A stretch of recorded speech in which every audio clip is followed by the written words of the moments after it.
Hello and welcome to another deep dive into an Amiga Power magazine. I hope you're enjoying these as much as I'm enjoying making them.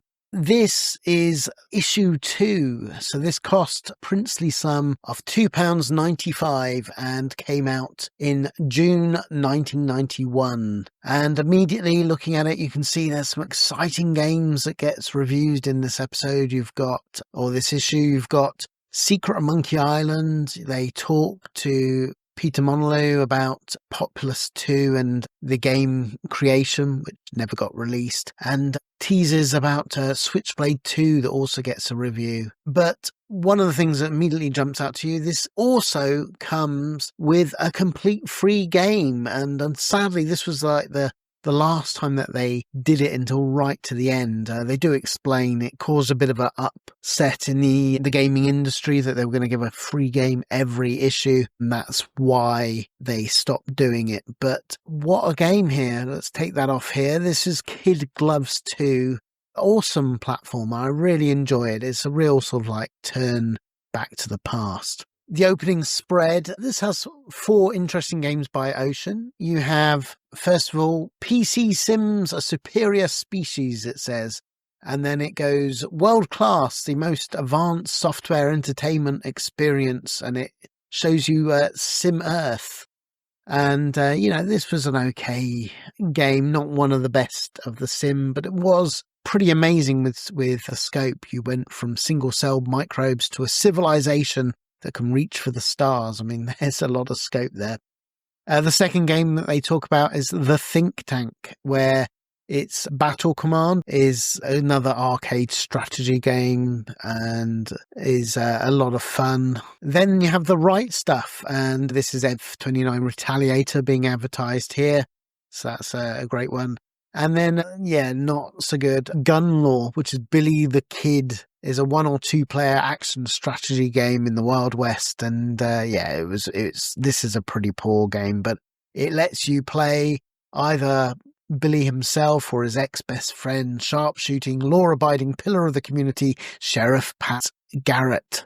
So, it wasn't one of their best, but nice opening spread there.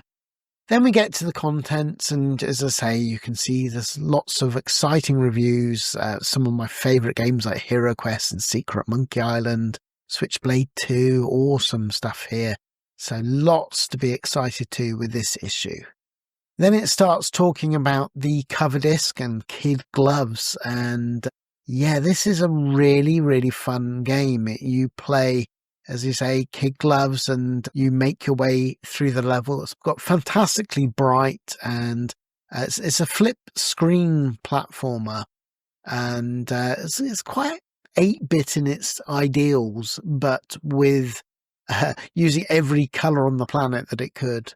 And I love it for that. And it's a lot of fun. And this really goes in depth of, all about the kid himself, but all the details of how to control him, and the fact that you can use a spacebar to activate smart bombs, or the return key to activate a spell, and the back key to go back in time. But it's really, really cool. So that is all of that, and one that I definitely recommend you enjoying.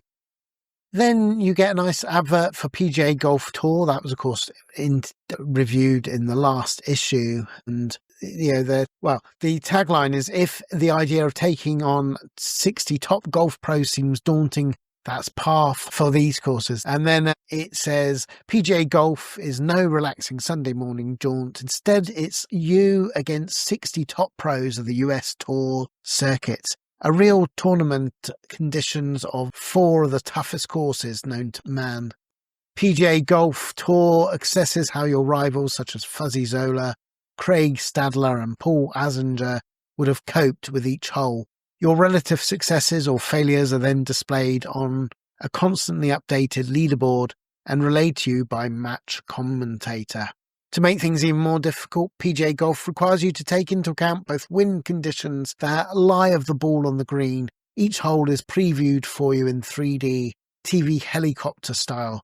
So if you thought Golf was a game by kindly uncles and snazzy sweaters. PGA Golf Tour will help you think again. And it advertises as £24.99 or on the Mega Drive £39.90. It's a great advert there.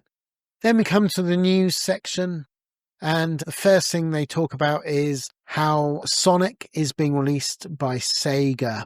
And they say Sega reckons this spiky new hero will knock Nintendo's Mario and Luigi off their mantle when it's launched on the Sega Mega Drive console this summer. Initial reports are that the company have come alarmingly close with Sonic the Hedgehog, featuring a dreamy control system, plenty of character, and highly detailed and well thought out arcade adventure scenarios. It's certainly been the most played game in our neighbouring Sega Power office this month. But what's this got to do with the Amiga? Well, it could be everything.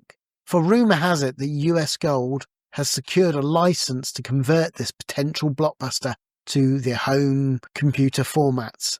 A team to do the job and consequent release have yet to be determined. Now, of course, sadly, the Amiga didn't see Sonic game. The closest we got to was Zool. But it's interesting, nevertheless, that they were believing that they would be on other platforms. Then they talk about Corporation 2 on ice. Bad news for the eagerly awaiting a sequel to Core Design's Corporation. It's on ice. That's not to say that Corporation 2 won't happen. It's just a matter of when. And of course, it did eventually, years later, get released. It was called Liberation.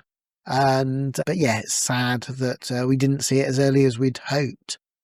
They give more bad news, this time that owners of the 512K machines, and not the upgraded rammed machines to 1 meg, and they were expecting a compatible version of Electron Arcs the Immortal worked on, but that had been scrapped. The only way now you could play it was on a 1 megabyte Amiga, or more, of course. Will Harvey, the man behind Immortal, is currently toying with ideas for a sequel and is intended to continue where the predecessor left off. Then it talks about myths and ninjas, and it says, you may remember System 3's Myth from the 8 bits, spectacular platform arcade adventure taking you through various mythological time zones, an ancient Egyptian level, a Norse level, and so on, and laced with a liberal sprinkling of Last Ninja-style puzzles. Well, now it's about to make it to the Amiga, although with a few subtle changes. Out for a start goes the Michael J. Fox-style character, to be replaced with a squat barbarian. In comes Psygnosis-style intro sequence and a fair degree of console influence in the gameplay. Expect to see it released alongside the long-awaited Last Ninja 3 within a couple of months. And of course that did get released, and it did change, as you've seen, quite considerably, really, all for a good reason, from the original characters on the 8-bits. Then they talk about It's Not About Spiders, and look for a review of this month with Disney's software computer version of Arachnophobia. You may remember the film, a classy comedy thriller in the Jaws mould, which struggled mainly because of the high spider content put users off. Titus, who developed the computer variants for Disney in France, seemed to have played fast and loose with the plot of the movie developing the game. Their version centres on a special squad of spider killers, the owners of, and we quote, the only insecticide spray strong enough to kill the creatures without melting a path to the core of the earth. Blimey! In fact, the whole thing comes across as a horizontally scrolling version of Audiogenic's Exterminator. And this game did get released, and it was pretty good. Then they talk about Bonanza Brothers, and US Gold has acquired the license to convert Sega's Bonanza Brother to the home computer systems. Yet, you may be asking, but who are the Bonanza Brothers? Well, they're Mobo and Robo, a pair of small-time crooks made good. They steal anything that isn't bolted down from the banks, homes, or even ocean liners. It all sounds quite unremarkable, but Bonanza Brothers actually looks and plays quite differently to any of Sega's or indeed anybody's previous releases. Clean-cut, apparently computer-generated imagery fronts simplified slapstick gameplay. We cannot wait. Then they give a nice box out about Activision are back, etc. And it says you may have heard about Something strange goings on indeed. A veritable collapse at Activision earlier this year, getting into the ins and outs of what would be a terribly tedious, but basically Activision UK is no longer a going concern, and their doings are now in the hands of the Disc Company Europe, Paraspace wing of the American Disc Company, which now owns a sizable portion of Activision's parent Mediagenic. Follow that? What this means, as far as we're concerned, is that Activision product lineup will now come from Activision Europe, i.e. the Disc Company, and not from Activision UK. No real difference at all. So what are the products? Well, some of them you may have heard of before indeed, and some you may have even tried to buy, as many magazines reviewed them before Activision went bust, expecting them to be on the shelves in a few days. Here's the full lineup. So they talk about in July, Beastbusters, the home conversion, an Operation Wolf style game with zombies, was going to be released. So that's their first one. In August, the fantastic game was Hunter. This was one of the games everybody expected to be released at the start of the year. It's a solid 3D vector graphics to explore, flight game, and its main claim to fame is instead of bombing around the place in tanks and planes, you play a solid 3D man who walks around and interacts with the environment. Very well received, though the game's depth was occasionally questioned. It looks set to be one of the late summer big hits. Then in August, they talk about Deuterus, another biggie. This is a gigantic space empire strategy game, the sequel to the much acclaimed Millennium 2.2, but reputably a good deal better than it. Atmospheric, vast, and controlled by an easy-to-use icon system, it garnered rave reviews, including 95% in Amiga format when it was reviewed by many magazines earlier this year, and then never came out. If you go in for the supremacy kind of strategy experience, then this is definitely one to watch. And then finally in September, penultimately in September, they do Shanghai, The Dragon's Eye. This is a sequel to the excellent Shanghai, one of the most elusive of our all-time top 100 games. Shanghai 2 features new tile layouts, animation and sound effects, with some of the new levels in the shape of a Chinese calendar animals, snake, ram, rabbit, etc., which come to life with the last tiles are removed. Gameplay follows the traditional mahjong matching pair-ups to make them disappear lines. It's guaranteed to be a hit in this office, at least. And sorry, I missed also in July, so this is right at the beginning, it was R-Type 2. This is, of course, a conversion of the coin-up sequel to R-Type, perhaps the arcade shoot-'em-up. While Activision's original R-Type conversions were variable, the Arc development converted sequel promises much. The 2-level demo we played was certainly impressive, capturing the look and feel of the coin-up well. It's a much better game than the original Amiga R-Type, 5 levels of blasting action, featuring new locations and baddies, but almost identical central ship and power-ups await you in July. Then, on this page, they also talk about TV Vamp. This talks about the upcoming game Mad TV, a new business simulation from Germany's Rainbow Arts. But hold on, don't go away. This is actually a jokey, user-friendly little game based around the trials and tribulations of the accidentally appointed boss of a struggling TV station. Your job is to make your station successful and get higher and higher ratings, while at the same time pursuing the glamorous Betty, a task that puts you up against 3 computer rivals. Colourful, amusing, and more than a little bit strange, it certainly sounds, well, interesting. Look for a review next month. Before that, though, we should see Logical, Rainbow Arts' contribution to the bulging puzzle game genre. You have these wheels with 4 little holes in, you see, and you've got to rotate them to guide the colour balls that are rolling along the connected channels so that each wheel eventually contains just one colour of ball. A pig to try and explain, but easy to get to grips to in practice. It looks like it being one of the better games of its type.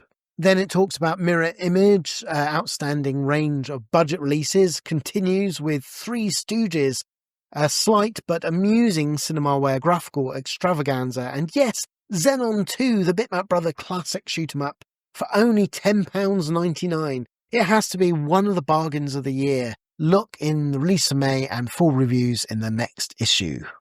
Yes, and then of course it goes to the crib sheet. This is number 2, which is Empire. And so this is interesting. This tells you it was Marisa Paulwells was their contact. Unit 4, Stanets, London, North Trade Centre, Basildon, Essex, SS156DJ.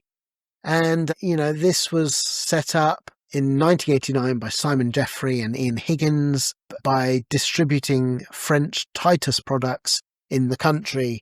And they did their own software label on Meeting Oxford Digital Enterprises. Their main development team is now owned by the Empire label.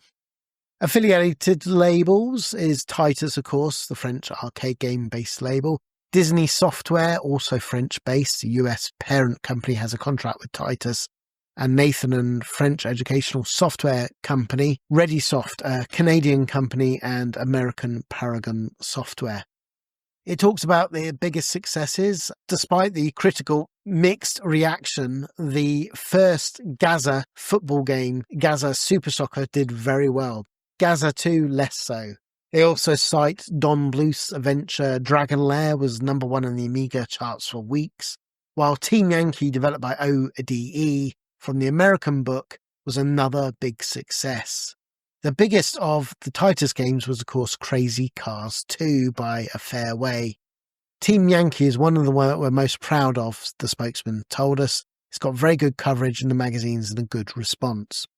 But biggest failures, by general consensus, was Dick Tracy has to be one of the worst games of all time. It was a disaster across most of the systems and the Amiga version from the little we've seen of it. It was down there with the worst of them. Having said that, a fair number of Titus games have proved to be less than premium quality too. So a typical Empire game, it has to be said that games released on Empire label have been all over the place and shop in the past. And, it talks about upcoming games like MegaTraveller 1 that gets reviewed this issue is pretty good and such like. But it does say things to come. There's Amiga version of the Taito coin-up Volified, which is basically an updated version of Kix, which is due around June. And MegaTraveller 2 should be out next year. And perhaps more interesting is Cyberspace, Eye of the Storm, and Deathbringer. Cyberspace is ODE's conversion of a futuristic fantasy role-playing game from Iron Crown Enterprises. We're in San Francisco 2090 AD, and the muscle-grafted punks, jacked-in Neth heads, and giant megacorporations rule. Using a development of the 3D engine seen in Team Yankee, Cyberspace promises to be a rather massive role-playing game. Likewise, Eye of the Storm is set in the red spot of Jupiter, a law-free zone some 100 years in the future. Another 3D-filled vector thing, it offers discovery, trading, bribery, combat, and lots of intrigue. The team behind it are ex-Argonaut people. They're the people that went on to do, Argonaut, of course, famously went on to do things for Star Fox and things, which sounds promising. Finally, there's Deathbringer, a parallax scrolling hack and slash outing in the Shadow of the Beast mould. This ODE see as almost a bit of a light relief before they embark on Cyberspace. It should be the first of their new products we see. And the guiding philosophy of Empire is we want to move in the direction of producing large arcade strategy games with lots of attention to detail, long development times, a fair amount of role-playing, and yes, higher prices and bigger boxes. We'll probably release a fewer products in the future than we've been doing, but they'll be of higher quality. Then it carries on with the news with the Executioner. Yes, that's right. It looks like Thrust, and with this and Zarathustra, there seems to be a mini renaissance in the Thrust-style games. And this one's along the lines of recent proliferation of Battle Zone clones. At least there's been a recent proliferation of them in this office. The Executioner is 120 planets long, features various worlds, aquatic, medieval, etc., an odd between-level adventure bit. Released in May-June, this is the first game on the new Hawk label, though the second is only a month behind. That's Championship Athletics, an old-fashioned joystick waggler.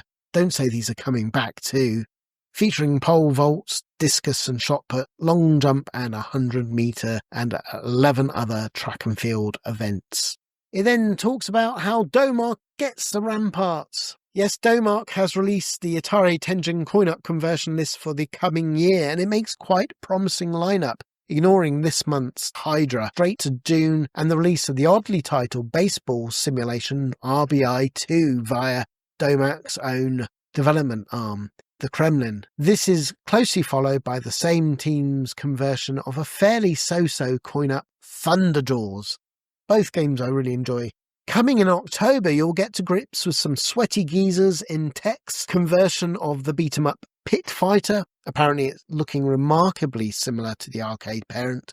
While Race Drive-In, the official sequel to Hard Drive-In, should be ready for a spin in November. And finally we come to the real joker of the pack. The fave-rave blend of action and strategy known as Ramparts is intended for release earlier in 1992.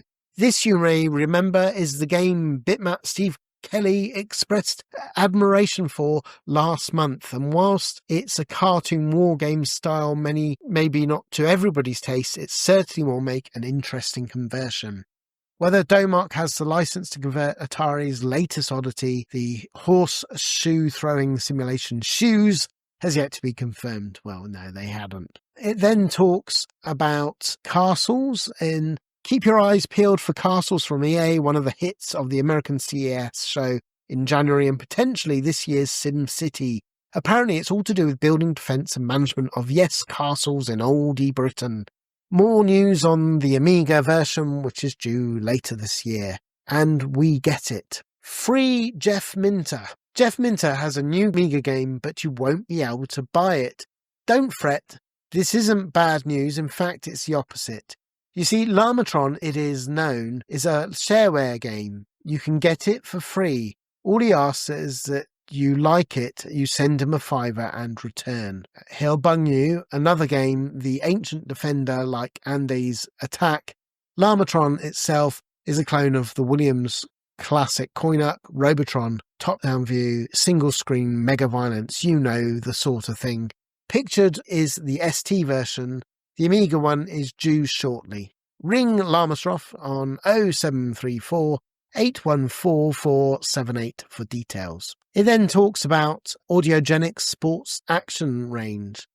Audiogenic has announced they're about to launch a range of sports titles later this year. A spokesman revealed that the idea behind the new sports action series is to create a range of top-end sports simulations which are the best of their type on any market. Considering the quality of some of the other games in that field, the two kickoffs, TV Sports Football et al., that's a tall order indeed. Still, the Sports Action series kicks off in September with Sports Action Rugby.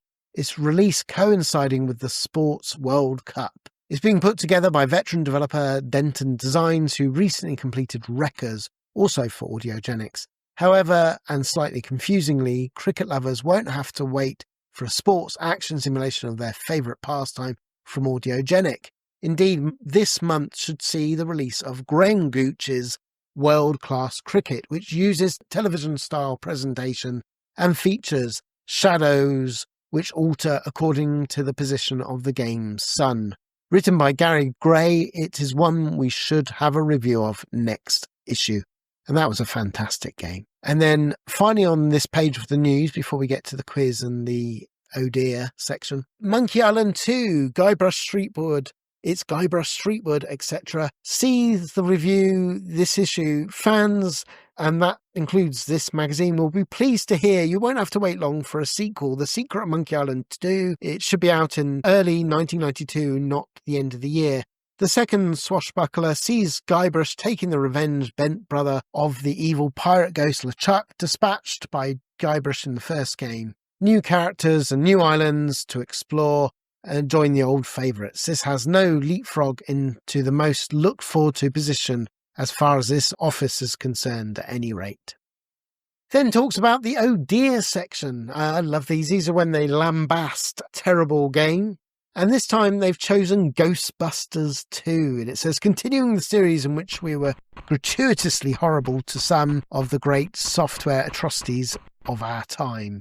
and this is Ghostbusters 2 by Activision. If there's something strange in your neighbourhood, it's probably a copy of Ghostbusters 2. Actually, strange is quite a dramatic understatement, because this game is utterly bewildering. The most bewildering aspect being that Activision thought that they could get £25 for it. What you actually got for your money was 2 discs packed to the brim with excellent sampled music, digitised film stills, atmospheric intro sequences, and that's it. It left you thinking, I'm sure there's something they've forgotten here. That's right, kids, they forgot the game. So what do you get? Well, 2 sub-games of laughable simplicity and precious little challenge, appallingly unimaginative gameplay, and a 3rd section that made no sense whatsoever unless you've seen the movie first. If you hadn't, you'll be dead inside 15 seconds. And then you'd find it sent all the way back, and we do mean all the way back to the beginning. This, of course, meant you had to swap discs, though that wasn't too bad, as now you could be used to it. Almost everything you could possibly do in Ghostbusters 2 is called for a disc swap.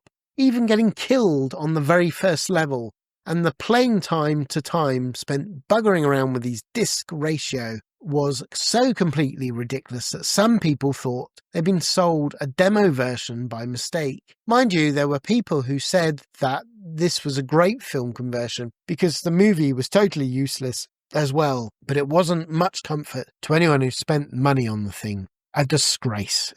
Yeah, it wasn't very good. And then finally, we have the Amiga Power Rock Hard Quiz. And this is also compiled by Gary Penn. And he says, oh dear, the Rock Hard Quiz in issue 1 was perhaps a little bit too hard, harder than intended, that was for sure. The answer to the 4th question wasn't in that very true stories as stated. It should have been, but it ended up in this month's. Anyway, without further ado, let's stroll on to this month's 5 rock hard questions. No prizes, just the prestige of being first-class software bore. As an added bonus, anyone who reckons themselves able to come up with the common link between the 5 answers, the solutions are on page 15. So question 1. An adventurous new system makes a debut in Magnetic Scroll's latest. Yeah, I know that one. Number 2. It's Judgment Day for the team behind the conversion of which Sega arcade machine? Number 3. Which title comes from a bald guy with a vibrating hand? Yes, I know that one. Number 4. Where would you be welcome to the Dungeons of Drax? Yeah, know that one. I love the front cover. And number 5. The fate of Atlantis is in the hands of attention to detail. But what did they do before they started working days? Yes, I know that one as well. It was a little clue. It was reviewed, I think, in the previous issue. And then the next page has Navy SEALs. Yes, a beautiful full-page poster of that game that they keep advertising. But, I quite enjoyed it, actually. It made me go back to it. It's quite good. And then you get another advert with Amiga repairs. Right, yeah, so the Amiga repairs advert. Ooh, they'll repair any Amiga for £49.95. I wonder if they still will do that for me. I could do with my CD32 being recapped. Right, let's go on to the next set of news. And this is quite exciting with Storm, the people behind Swiv, which is enough to make anyone sit up and take notice, have a couple of new coin-up conversions on the cards. There's Double Dragon 3, continuing the popular beat-em-up saga. The most interesting new development being the addition of a weapon shop, but Rodland is something else entirely, quite Bubble-esque in design. It's a cutesy platform game featuring the sickly, sweetest candy floss graphics in existence. A minor league coin-up hit. Its stars are 2 pixie-like girlies, imagine My Little Pony on the Amiga, who grabs baddies, including winding up bathroom toy sharks with their rods and bash them about over their heads to kill them. Expect to see Rodland in September with Double Dragon 3 sometime later. And of course, certainly with Rodland, that was one of the best Amiga games, certainly made our top 50-50. Double Dragon 3 was not very good in my opinion, but neither was Coin Up. Then they talk about Indiana Jones is back, but this time there's no film version. Yes, the man with the hat and the big whip is back once again, but this time he's not coming to the silver screen. Indiana Jones' latest adventure, entitled Indiana Jones and the Fate of Atlantis, has been written by movie maker Hal Barwood, with contributions from certain game enthusiasts by the name of Steven Spielberg, and will be appearing in comic book and computer form only, the latter in this country through US Gold. As was the case with Indiana Jones and the Last Crusade, US Gold is releasing two different versions, an adventure and an action game. Lucasfilm Games is producing the adventure, which bodes well, considering the standard of their Last Crusade adventure game, this month's Secret of Monkey Island. With attention to detail, the team behind Night Shift and the arcade incarnation, prices and release dates have yet to be announced. And of course, Fate of Atlantis, certainly the adventure game, not the action game, was awesome. Then it comes to VAT increase. You may have noticed that some strange prices, like £25 and 53 pence and such like, quoted in reviews recently. This is due to the recent VAT increases, with many companies not rounding things up by a straight pound, but adding on the VAT onto the old price. Other companies have decided to absorb the increase. It's probably best to take some prices with a pinch of salt until things pan out. Then there's another news item on Restrictor. Arc Developments, a couple of projects on the boil for Famulus, due for release this summer. Restrictor is an original shoot-'em-up, employing a sprite-based, as opposed to polygon-based 3D viewpoint similar to the style to Sega's Galaxy Force coin-up. Arc's other work for Famulus is a conversion of the cracking C64 shoot-'em-up Armalite. Not only are Arc bringing up to date the way this blaster looks and sounds, they're also adding full screen animated scene setting sequences to help boost the sense of atmosphere. Yes, I remember Armalite came out. I'm not sure with the other one, but we shall see. Then they talk about Hudson Hawk. Ocean has secured the license to two new films, both of which look set to be surefire hits. The first will appear last. It's the long-awaited big screen version of The Addams Family. Awesome game when it got released. Apparently it will be packed full of famous faces, including Back to the Future star Christopher Lloyd.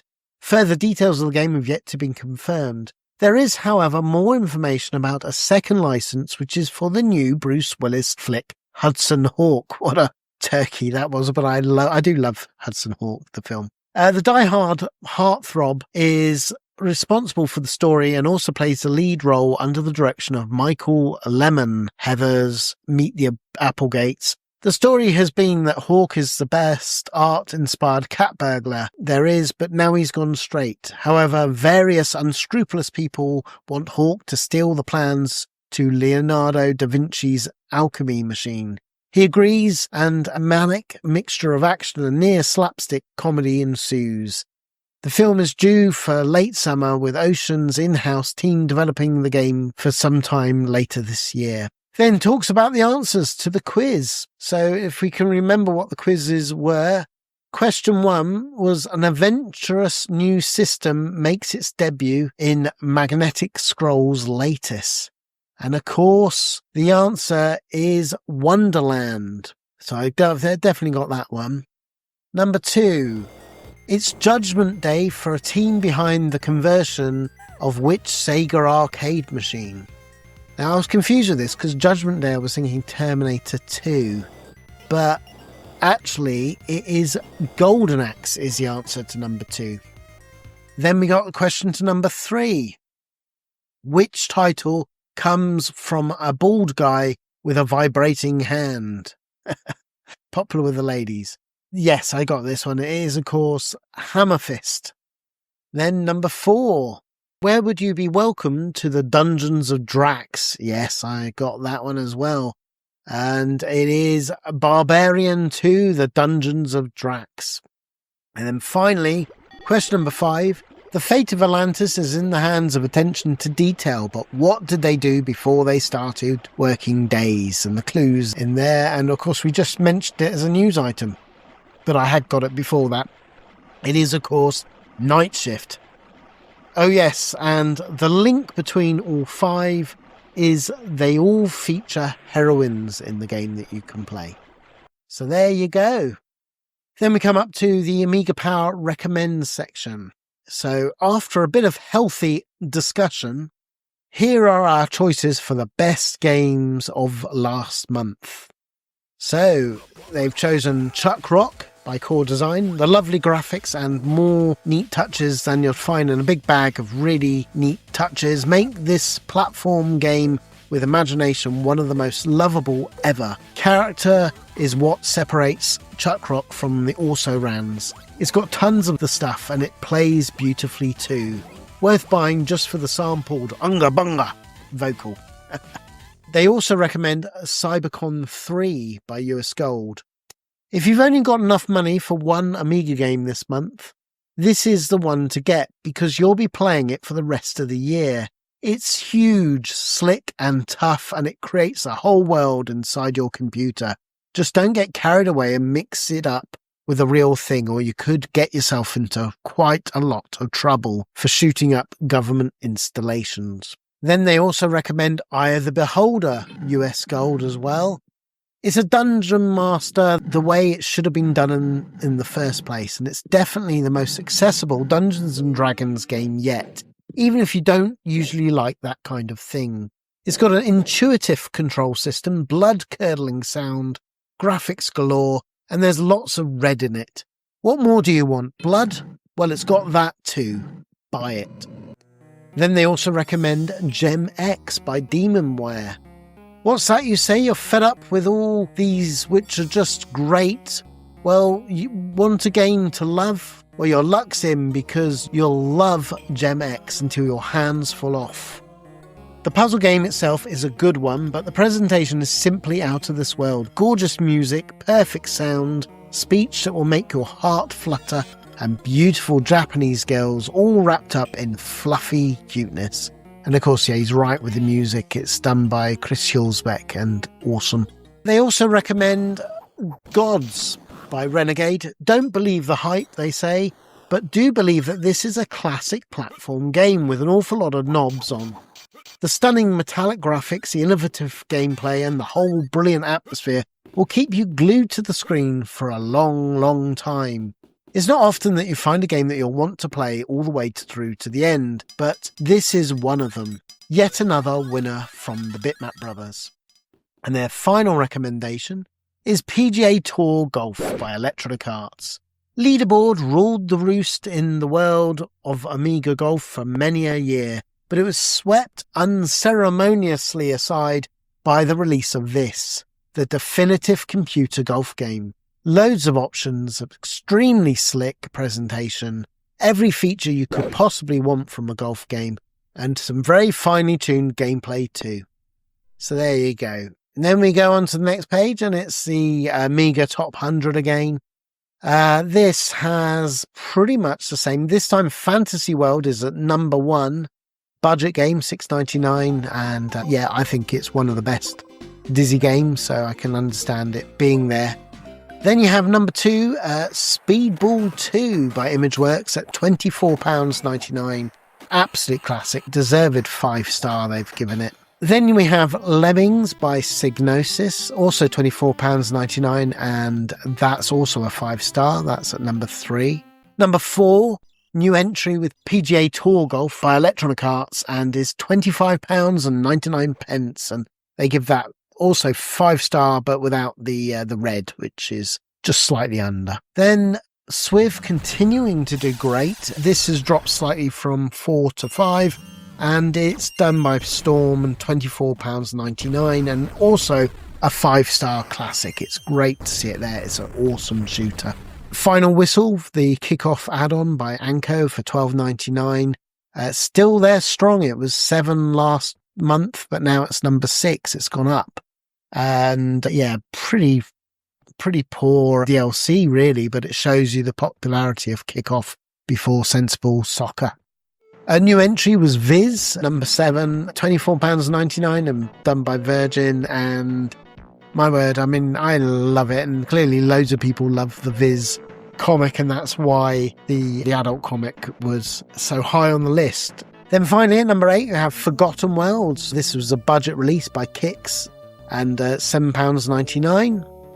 Then there's another Dizzy game with Treasure Island Dizzy by Codemasters. This is only £4.99 budget release and is also a 4-star. And yet another Codemaster game at number 10. It does show you that gamers were willing to buy budget games. And this is Little Puff in Dragonland again. That was number 8 last month and now down to number 10. Not going to go through all the 100 obviously, but you know, ones I love. Number 13, there's the Super Hang-On. I love that game. Reason I got the Amiga, and that's when it came on budget label, but on the Hit Squad for £7.99. And yeah, I mean, so many classics, but we've covered a lot of them. But yeah, I mean, Chuck Rock was number 84. I mean, that's quite surprising. I guess hopefully it will go up higher. But they do mention some compilations as well. Like you've got at number 59, Hollywood Collection by Ocean. That was an interesting one with Batman and RoboCop, I think. They also mentioned the Fists of Fury at number 34, or Fists of Fury 2 at number 34. That had some interesting beat-em-ups. And Codemaster, you know, still kicking its way through. I mean, Fast Food here, another £6.99 game. I love Fast Food. It's an awesome, different Dizzy game. It's basically a Pac-Man spin-off, and it's great. Then we come to Predator 2, another full-page advert. They really tried to push this. It wasn't a very good game, but I'll show it again here. Then we come to a lovely double spread of Special Reserve. I used to love poring over these adverts. And my word, I mean, I love the pictures at the top. I would get, it came from the desert. I mean, I actually own that. Awesome game. Hybris as well for £2.99. I would snap that up in a heartbeat. That's such a good shooter. And they let you do an annual subscription, which gives you discounts and money off coupons and things, and a magazine. But you also got SimCity and Populous double pack. And I remember I owned that box. So I'm wondering whether I subscribed to it. I don't remember, but I might have coerced my dad. But beautiful here. You got the Mega Drive and the Game Boy and the Atari Lynx. It gives you a good idea of the competing prices, and some lovely pictures of the joysticks there as well, and an idea of those prices. Right. Then we get an advert of Pro Flight from Highsoft. I don't remember this one at all, but yeah, we'll show a little bit here. But yeah, seem to get some good taglines, particularly on the Atari ST. Then we get Just Who Do We Think We Are? I'm not going to go through them all again. They're all the ones that were there before, but there is Sean Masterson, that had appeared in this issue, and he's been playing lots of Infocom adventures and Captive. So we get to our first review, and my word, the tagline is, adventuring finally makes a mainstream with Secret at Monkey Island, a game so stupendously funny they could make a film of it. And yes, of course, it's The Secret at Monkey Island, released by Lucasfilm and US Gold in Europe. And it was priced at £25.99, and the author was Ron Gilbert, who's a name we know very well. And, you know, it's just awesome seeing this. I mean, it was so ahead of its time, this adventure. I will read, I think, the whole review. So it says, Lucasfilm Adventures. It's never something I really got the hang of or took a shine to be honest. I found the earlier efforts distinctly C64-like in style, with the mouse control input as much as a hindrance as a help. To cap it all, I also found it hard to get out of my head the idea of using moving graphics in an adventure wasn't much more than a gimmick, doing little or nothing to help the gameplay at all. That was easy enough line to take with the early efforts. By the time that Loom came along with its strong plot, improved graphics and easier player interface, my position was starting to look a little tenuous. However, the game may have been far too easy and a little ragged around the edges, but was undeniably good. A quiet triumph for Lucasfilm then, but nothing compared to what they've come up with now. With Secret of Monkey Island, the mouse control graphic adventure comes of age. This is truly excellent game, easily the best I've seen this year. It's hard to think where to start with describing it, so let's take a traditional route and begin with the plot. Unlike so many adventure games, Monkey Island doesn't simply use the scenario as an add-on, easily changeable backdrop to a game. Here, the pirate's treasure, ghost, island, atmosphere so permeates every aspect of the game it would be impossible to imagine it without them. It sets a new standard in a mutual dependence between locations and game that others will find bloody tricky to follow. Specifics then. You play this helpless little guy called Guybrush Threepwood, a wannabe pirate all-round turkey and general starting from the bottom everyman. You know the type. The game opens with his arrival at Melee Island, the idea being to guide his stumbling steps towards true piratehood and beyond. Beyond? Well, yes, as things unfold you'll discover that achieving the status of swashbuckler is only the beginning. There's so much buckling of the swash and swashing of the buckle to be done. After that, this isn't skulls and crossbones, that's for sure. One of the very best things about the game, is the way a fairly sophisticated sense of humour is incorporated into the game. I know what you're thinking. Humour and computer games go together like Prince Charles and Samantha Fox. But think again, as much as can be said that anything does, it's the humour that really makes Monkey Island. It's so intrinsic to everything, from the way just about every character in the game gets your name wrong. Threepwood. My name is Guybrush Threepwood. You find him screaming for the zillionth time. To the patter of the used ship salesman whose arms seem to jump about in time with his overused mouth, who would rather give you his granny than lower his prices. It's packed with character and situations to make you smile or simply burst out laughing. I particularly loved some of the commands possible. Talk to men of low moral fibre becomes an option when you confront some pirates. Then the way you can even hold what's probably an intelligent conversation with a dog, apparently. Fido actually gives the solution to the whole adventure anyway, but unless you know doggy lingo, you have to fathom it yourself. Then there's but no, I'm not going to give you any more examples of the humour, partly because it will spoil the whole experience for you when, not if, you buy it, and partly because, like all great comedy moments, you have to be there. So, leaving atmosphere, plot, and the like aside for a moment, how does it all work in a more technical sort of way? Well, for a start, you have to take on board that none of this character control arc is done by typing. Most of you will realise that already, of course, but just in case you've tuned in to the Lucasfilm channel and aren't familiar with the thing, you may be pretty amazed to learn that the whole thing is done with a mouse, using a point-and-click interface.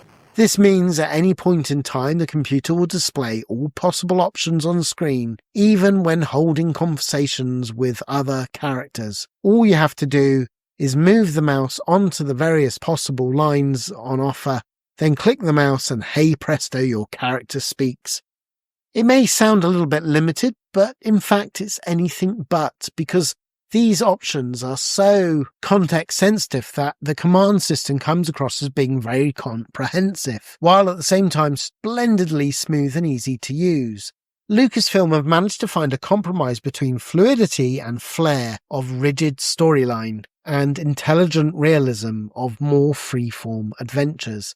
It's a system that allows you to more or less forget about the specifics of what you're trying to actually physically do, sitting at a desk with a computer in front of you, presumably, and lose yourself in the adventure instead. Guybrush shot the sheriff. Oh, did I tell you about the music yet? No? Well, I'm sure hope you like reggae. This is one program that really skanks, translation for non-musical types. It's got a rather spiffing Jamaican beat. Bob Marley would be proud of these tunes. Well, fairly proud. And that's about it for presentation. Great atmosphere, pleasing humour, lovely sound, the best input system we've seen yet, not to mention the pretty stupendous graphics. I thought I'd let you take that as a read. There's only one aspect of the game we haven't touched yet. Just how well has the actual adventure been designed? It's the sort of thing that can really sink, sorry, accidental pirate pun, an otherwise excellent game, which is why I'm pleased to say Monkey Island has been designed better than any adventure I've ever seen before. Had you worried there for a minute, eh? Everything shows such attention to detail and consistency in the form that you are completely drawn to the whole piracy experience. It would be no exaggeration to say no matter how you progress through the game, the resultant series of events could easily be used in the script for a pirate movie. And what a box office smash it would be. Okay, so a couple of the jokes have been ripped out of The Princess Bride, but they're worth telling again anyway. Just think for a minute, how many times have software companies boasted that their product really is just like taking a part in a film? And how many times have you thought, well, sort of, and been vaguely disappointed? Well, be disappointed no longer.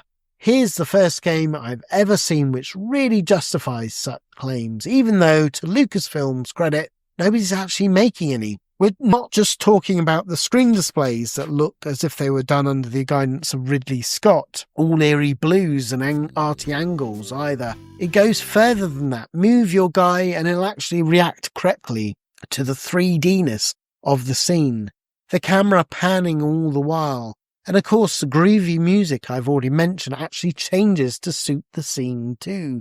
The last ability of the game is only sticking point, but this is a problem that can be avoided with adventures. A projected 30-hour playtime may not seem like much for £24.99, but when it's 30 hours of pure fun and satisfaction, it's not much of a grumble. If this review seems too enthusiastic, there's a very good reason for it.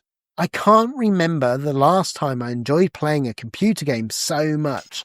Even the fighting sequences are done with flair, insults being much more important than sword fighting skills.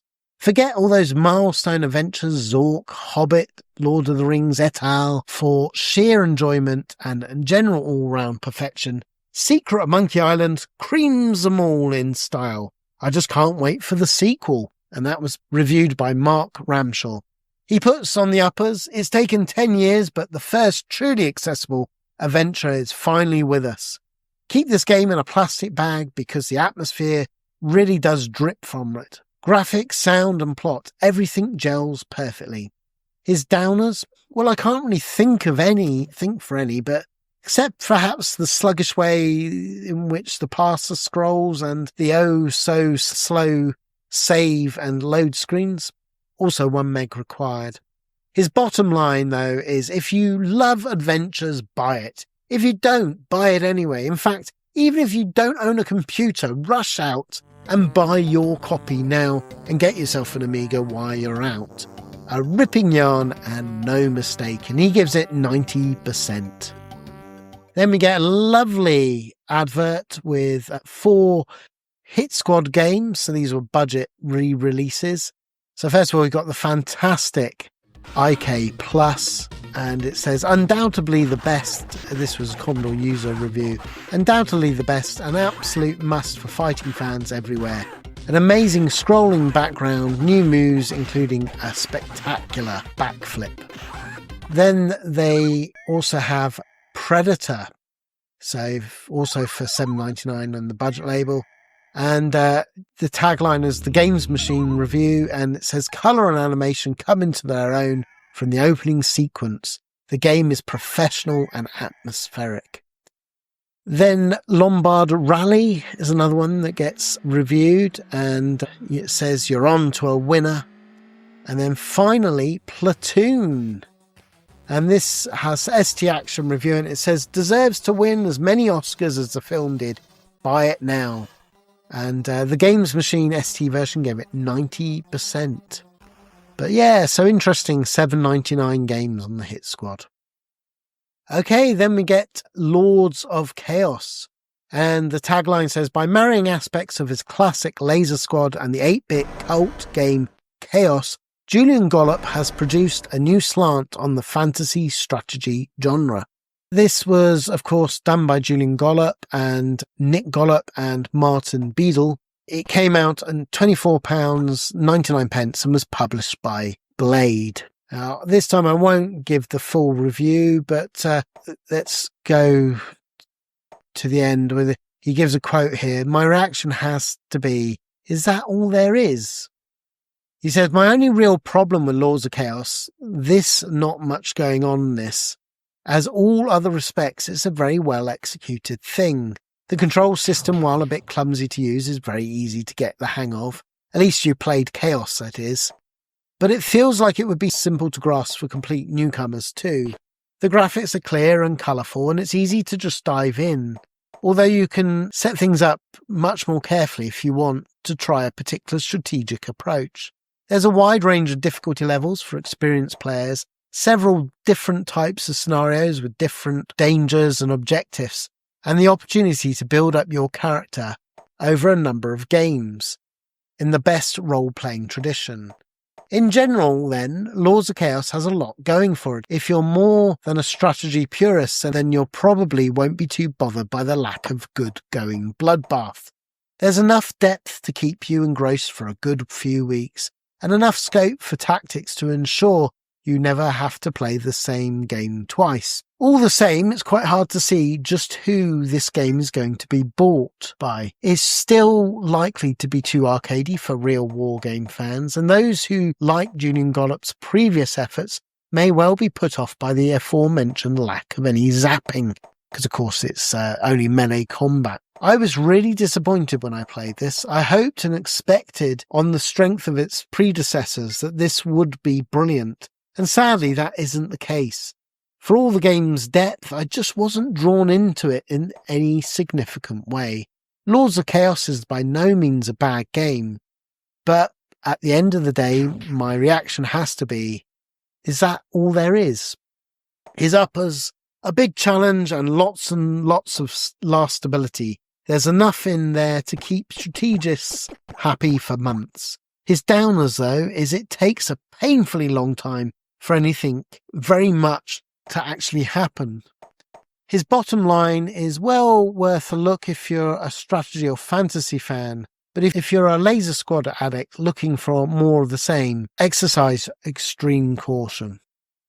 Then the next review is Wonderland by Virgin, and it's £24.99, and the author is Magnetic Scrolls. The tagline says, touted by its creators, Magnetic Scrolls as the most sophisticated adventure ever, Wonderland raises it. And it goes on, this is done by Jonathan Davies, and he says at the end of the review, while Wonderland is very professional feel to it, it could be argued that if you strip away the extra bits and pieces, which, let's face it, serve only to make things more accessible without actually altering what's underneath, you're really just left with a text adventure, a genre that's probably evolved as far as it's likely ever to go on several years ago. The other side, however, would jump to its feet and claim that adventure packs in far more depth and likely to require more skill than most arcade games, and besides, Wonderland is a rather nice one, and to dismiss it for being an adventure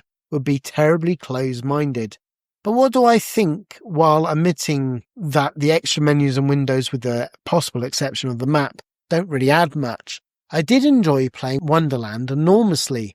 It's a good rendition of the book, capturing its storyline perfectly, while tweaking enough to present a challenge even to those who know the plot inside out. The pictures are nice too. I reckon that you've had a good crack at adventures before and they've left you cold. Wonderland isn't going to convert you. But if you like them and you're looking for something to sink your teeth into, then this will be enough to light your torch. That's what Jonathan Davies says. His uppers is decent discs to DOS ratio, slickly put together with very Lewis Carroll feel to it, and some corking graphics to boot. The Mac-style presentation manages to grab the attention of those who would normally avoid adventures. His downers, underneath all the flashy add-ons, is a fairly ordinary adventure game. The graphics take ages to load, and of course it's another 1 meg only game. And when will programmers realise how much of a pain multi-disc access can be?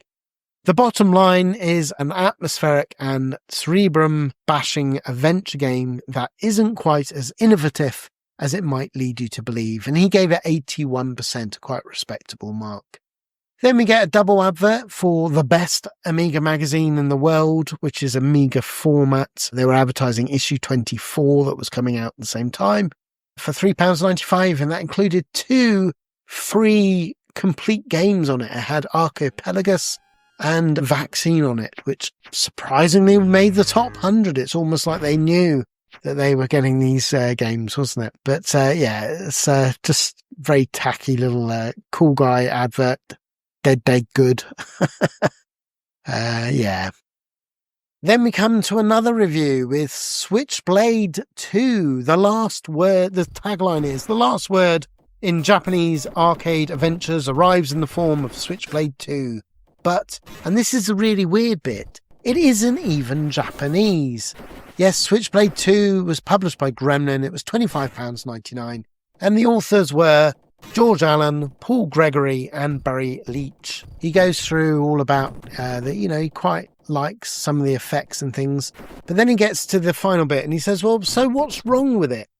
Well, not much really. The only niggles are tiny things like not being able to jump on or off ladders, or baddies being a little bit characterless and not changing much from level to level.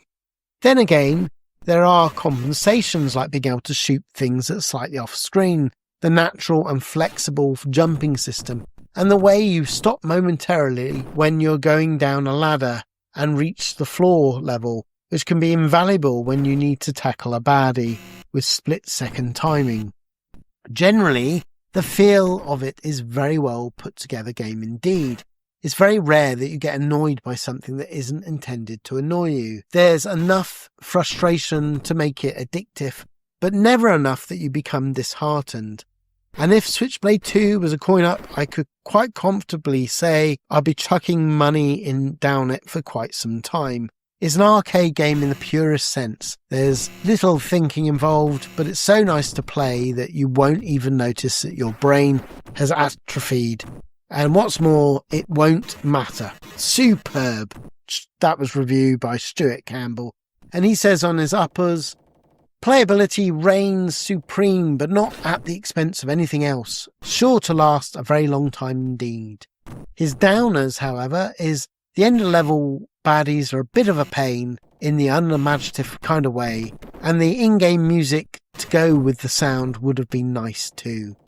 Ultimately, though, his bottom line is a completely excellent platform game that wouldn't shame an arcade. Easily the best example of its genre so far, and one of the Amiga's most impressive all-round games of any kind, and he gives it a respectable 87%. However, Matt Bilby says, this is more of a correction. On the other hand, he says that I don't agree with you at all. Kind of on the other hand box, I'm afraid. Yes, I agree with Stuart. It's a jolly good game. It's pretty, it plays very fast and feels very much like a 16-bit console or an arcade game. That's something you'd expect to find on the Amiga.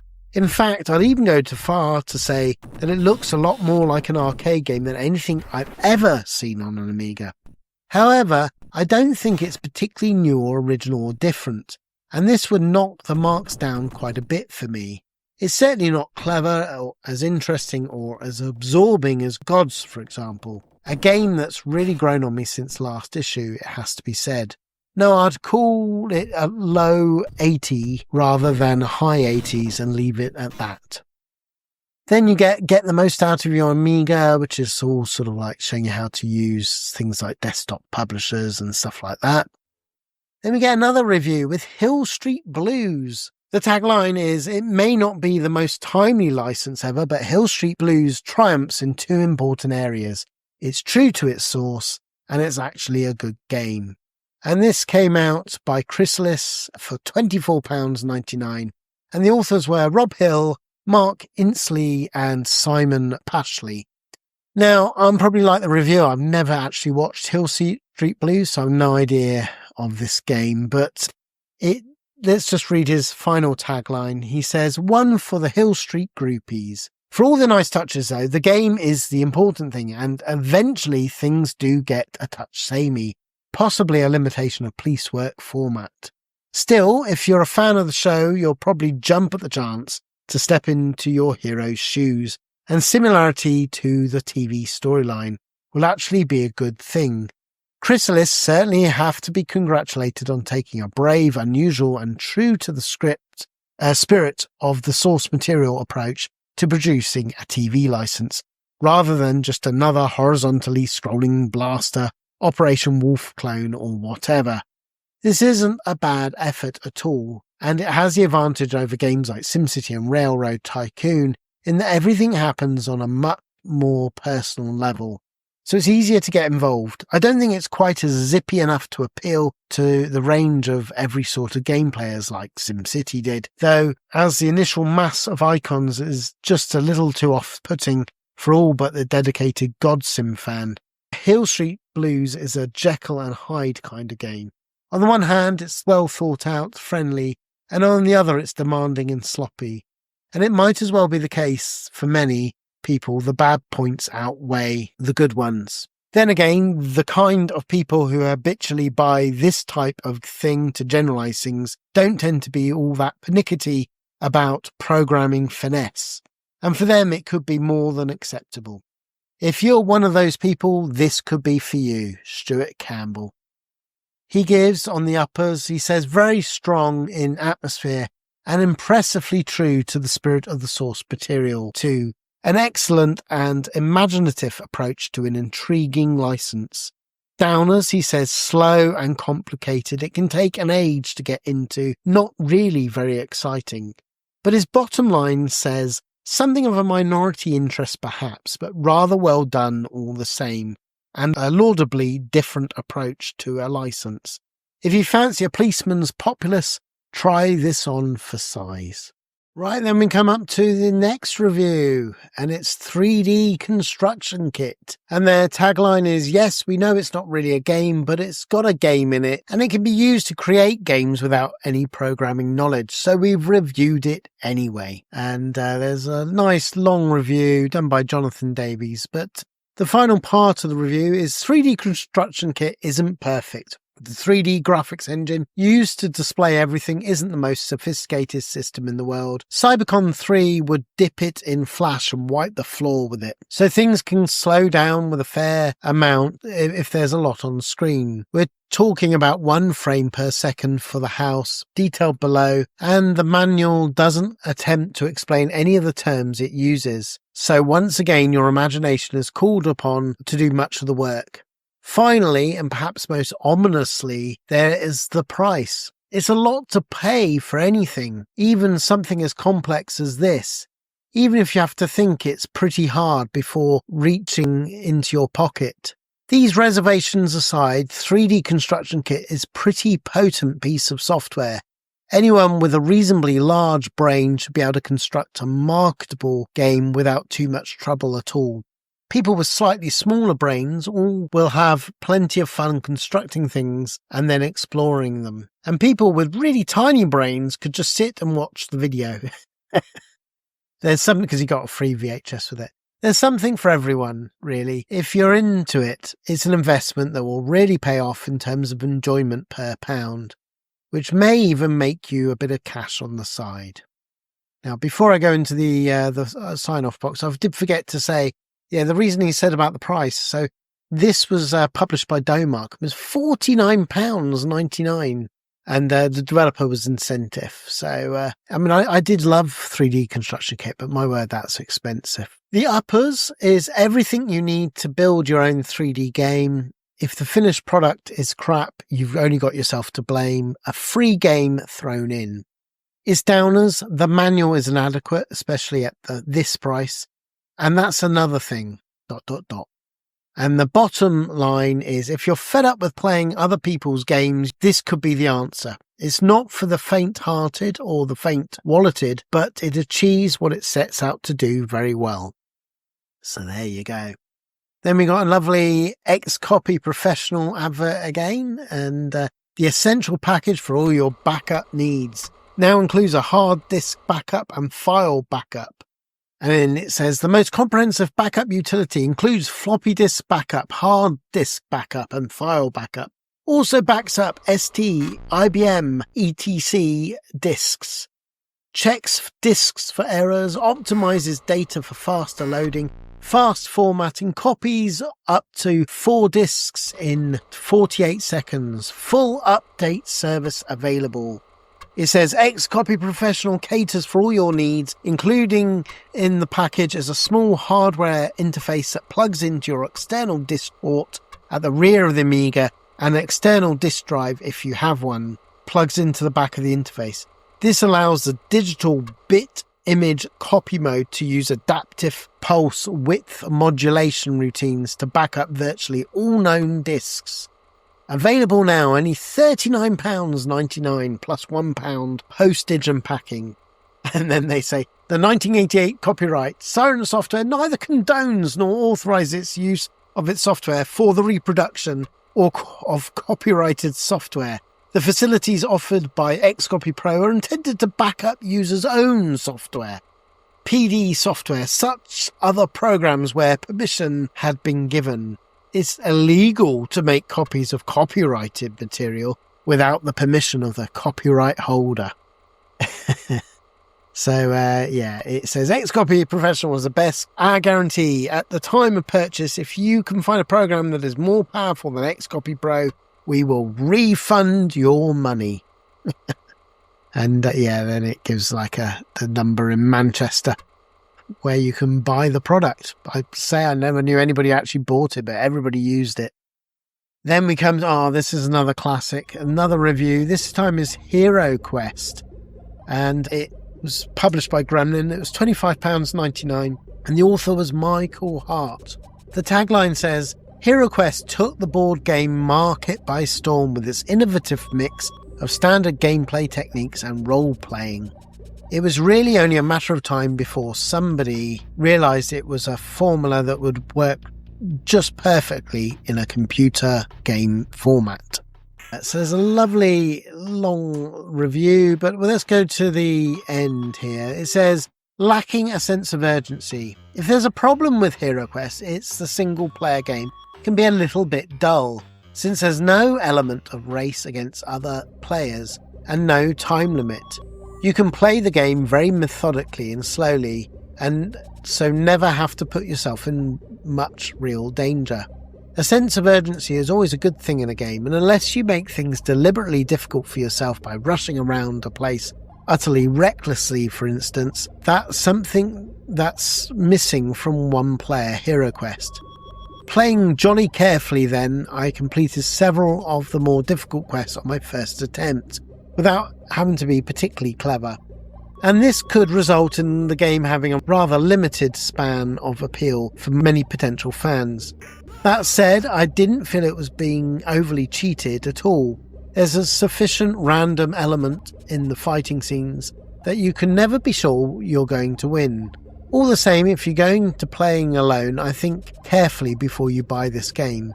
Conversely, of course, if you habitually get your chums round for an evening, Amiga-orientated fun, then Hero Quest is one of the most socially enriching experiences available. You certainly find out who your real friends are. I didn't think this was going to be my kind of game, but for the 9th time this month I've been proved wrong. Hero Quest is an enjoyable piece of software indeed, and one of the best multiplayer experiences available for the Amiga. If you fancy a different slant on your D&D for once, snap it up. And that was Stuart Campbell. And he says, uppers, very easy to play and extremely atmospheric. It follows the board game in that it will appeal to players of all ages. His downer is one-player mode can be a bit linear and a touch easy too. And his bottom line is, I don't know if it's any advance on the board game or not, but Amiga Hero Quest is a highly entertaining game in its own right, and especially good for multiple players. So go on, broaden your horizons, and he's given it 80%. I love Hero Quest, and I happy playing it single player. That's one of the main reasons. If I've got people coming around, I'd play the physical board game. But yeah, single player, you control 4 characters if you're going to do, never play by yourself, because that is rather soulless. But yeah, amazing game. Right, let's go on to the next one. And this is another one I love. It's MegaTraveller 1, published by Empire. And it's £30.64. That's rather pricey.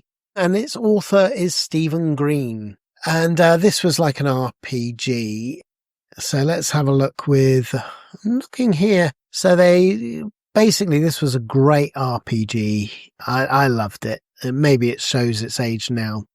So the game is MegaTraveller 1, and its tagline is Dungeons and Dragons role-playing games have been converted onto the Amiga countless times.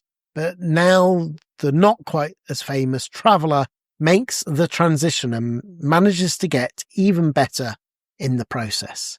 They begin. When the classic space trading and battle game Elite was released in 1984, it caused quite a considerable furor amongst fans of fantasy role-playing game Traveller. Almost all of Elite's strategy and trading elements, and indeed many of the spacecraft add-on weapons, were borrowed from the latter game. But Aconsoft, who originally released Elite, said it didn't matter because the two games were operating completely different fields. That's not much of a defense anymore, though, as Mark Miller, the original designer of Traveller, has totally rewritten the original concept, hence the change of the name, and revised it for a computer conversion by Empire. MegaTraveller 1 plays not unlike a cross between Elite, Surprise, and Laser Squad, with space travel and trading elements of the former coupled with an overhead view map come arcade adventure come wargame section every time you land on a planet. You control a group of up to 5 characters, any of which can be taken from a preset library or created yourself using a variety of recruiting and training options. A realistic touch is that you choose to train your characters. They get older as the training progresses and start to suffer from the effects of old age. This can be fun and allows you some neat little effects, but if you can't be bothered with all this, the game has a get started quick option, which drops you straight into the first planet with a basic but fairly useful team of characters who you can improve as the game goes on. Even if you manage to get a few of them killed, you can always recruit new characters at many of the advanced spaceports contained in the game, tailoring your party to your preferred game strategy by selecting characters from any of the 5 basic career types: Army, Navy, Marines, Scouts, and Merchants. Hang on, I hear you cry. What do you mean preferred game strategy? Well, I was coming on to that. One of the best things about MegaTraveller 1 is the amount of freedom you have to conduct the game in any way you like. You can recruit a gang of ex-mercenaries and make a living blasting traders in space and pirating their cargoes, or be simply a merchant band and accumulate wealth by good, honest bartering. Alternatively, you can train a character in gambling and stack up a fortune in the casinos that litter many of the more advanced planets, or use scouts to search for hidden treasures in some of the more out-of-the-way corners of the galaxy. If you're smart, of course, you'll equip your party with a good mix of skills and be prepared for any eventuality. Even if you don't do that, you can still individually train characters in skills not related to their chosen profession from a selection of dozens ranging from submachine gun use to carousing. Not sure what that is. Apparently, the character is a sociable individual who enjoys meeting and mingling with strangers in unfamiliar surroundings. Both of these skills can come in handy in crowded bars. In addition to your chosen manner of keeping the wolf from the door, you can earn extra money by performing certain tasks which will be given to you by characters you meet in some of the various on-planet establishments. Scattered through the game are various shifty chappies who offer to buy illegal or illegally obtained goods from you or pay you for running errands for them. You can use this cash to buy various artifacts and services, armaments from shops and spaceports. Or if you prefer, you can simply shoot passers-by in the street and loot their bodies. Beware of this tactic on planets with high lore ratings though, as planets have their own characteristics, from technological advancement ratings to environmental conditions to government structure. As you may find yourself the target of the heavily armed police departments who shoot first and don't bother asking questions afterwards because their targets are invariably lying in smoking heaps of charred flesh and melted spacesuit, of course. But wait, I can fill a magazine with background and details of the game and it still wouldn't tell you if it's any good or not. I guess it's time now to get to some serious analysis. And answered a few questions I've mostly frequently been asked about it myself. Question 1. Does it actually feel like Elite at all? Well, in many ways it does, but there's so much more emphasis on the mechanics of trading. It's got, 5 times the amount of depth of Elite ever had. Question 2, isn't it likely to be really slow and dull and untidily programmed, as is usually the case with this kind of thing? Not at all. It's as fast as it ever has to be, with the possible exception of the long disk accessing pause when you take off or land on a spaceport. Presentation has had a lot of thought put into it too. It's impossible to lose yourself in nested menus, as so often happens with these games. Question 3. Yes, but how deep is it? Well, if you took the Pacific Ocean, stacked another Pacific Ocean on top of it, and then attached 2 more Pacific Oceans to either end, it wouldn't be quite as deep as MegaTraveller 1. Question 4. Is it completely and totally fantastic? Yes, MegaTraveller 1 is involving, playable, superbly designed, and one of the most atmospheric games I've played. It balances realism with gameplay and is extremely user-friendly. Now there's a phrase I haven't heard in a while in operation. For example, at any stage of the game, pressing the right mouse button returns you immediately to the previous menu. In a game with as many options as this, that can be invaluable aid to keeping track of what you're doing. Generally, the user interface is practically invisible, which is exactly how it should be. So where does that leave us? Well, with a game that really encourages you to play it, the attention to detail is almost breathtaking. And there's been a game with more to do in it than this one. I haven't seen it for once. The content hasn't been at the expense of professional programming. MegaTraveller 1 is beautifully put together and free of the kind of irritating bugs that hampered, say, Railroad Tycoon. This game is to Elite what Madonna is to Kylie Minogue. That was reviewed by Stuart Campbell, and he says, uppers, huge depth, but incredibly accessible for a game of this type. A lot more playable than I expected it to be, and only as complicated as you want it. Downers, the very long wait between you go into space from a planet surface or vice versa is a bit of a pain. Luckily, it doesn't crop up that often. An absolutely superb game that will make the hours disappear as if they were seconds every time you load up and play it. Even Zap Crazed Maniacs should give it a try, and he gave it 88%. Then we get an advert for Eat My Shorts if we're not giving away this radical Simpsons pinball. Yes, you had these premium numbers that we all wanted to phone, and here you could win a pinball. You could win the Amiga, or you could win some remote control cars.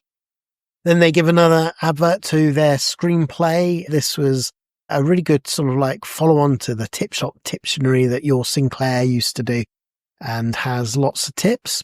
Then you get into the Complete Control. These are their tips section in the magazine. Is any worthwhile? Probably none worthwhile there. Well, one of the things, yes, famously on Ducks, on the title screen, type cheat and begin play, press a key from 1 to 6 to access the respective level. But the one that I remember, on the title screen, type nude, press fire to begin, but watch the alternative track sequence. Yes, for whatever reason, they made the duck girlfriend nude. It then goes into a really detailed follow-on, part 2 of Rainbow Islands, and this is really good even if you're interested in playing the arcade one, because it tells you how to get into all the secret rooms and gives some really useful tips. In between, there's the Elspeth, the piracy is theft advert, with Fast, has like look, computer games, there's a gun market stall, and then hang on, it looks like there's copies, and this definitely is. Here, you two, buy something or naff off. And then it says, you shouldn't be selling this stuff, it's against the law. And then they phone up and say, hello, Fast, thinking they might win £1,000 reward and not get their kneecaps broken by the dodgy geezer. And it says for information leading to a prosecution or conviction. And then you have like Elspeth, this campaign and organise any information on piracy should be passed to FAST, the Federation Against Software Theft. And But yeah, it carries on and goes to Arkanoid Island, and it's nice seeing, all the objects. It's good, detailed. Oh, and they've got Robot Island as well. I forgot that goes on to Robot Island. And then Dragon Island as well. My word, yes. Amazing. Then you get some more black and white adverts. Great price games here. My word, I'd love some of these. Let's have a look here. Turrican for £14.99. I bet people wish they got that. Goes for a lot of money these days. Hitchhiker's Guide to the Galaxy. Good prices. Menace, £6.99. Turrican, £9.99. My word, again, another classic. Yeah, awesome. Then you get finally more cheats, but we'll leave those. It then goes to the public domain. And you got like lots of music demos and things like the Walker demos. They were great if you had the discs. And just Bud Brain Mega Demo 2, Wellard. Yeah, I remember those ones. Good memories. Then we come to another section, which is Buyer's Guide, where it's 20 Amiga classics for £10.99 or less. And it says you can't ignore the fact that all of a sudden there's a lot of budget Amiga software about, an awful lot. In fact, including more than the smattering of bona fide classics. Just check out the games on this page. All were real groundbreakers at the time, and indeed many remain the best in their respective classes.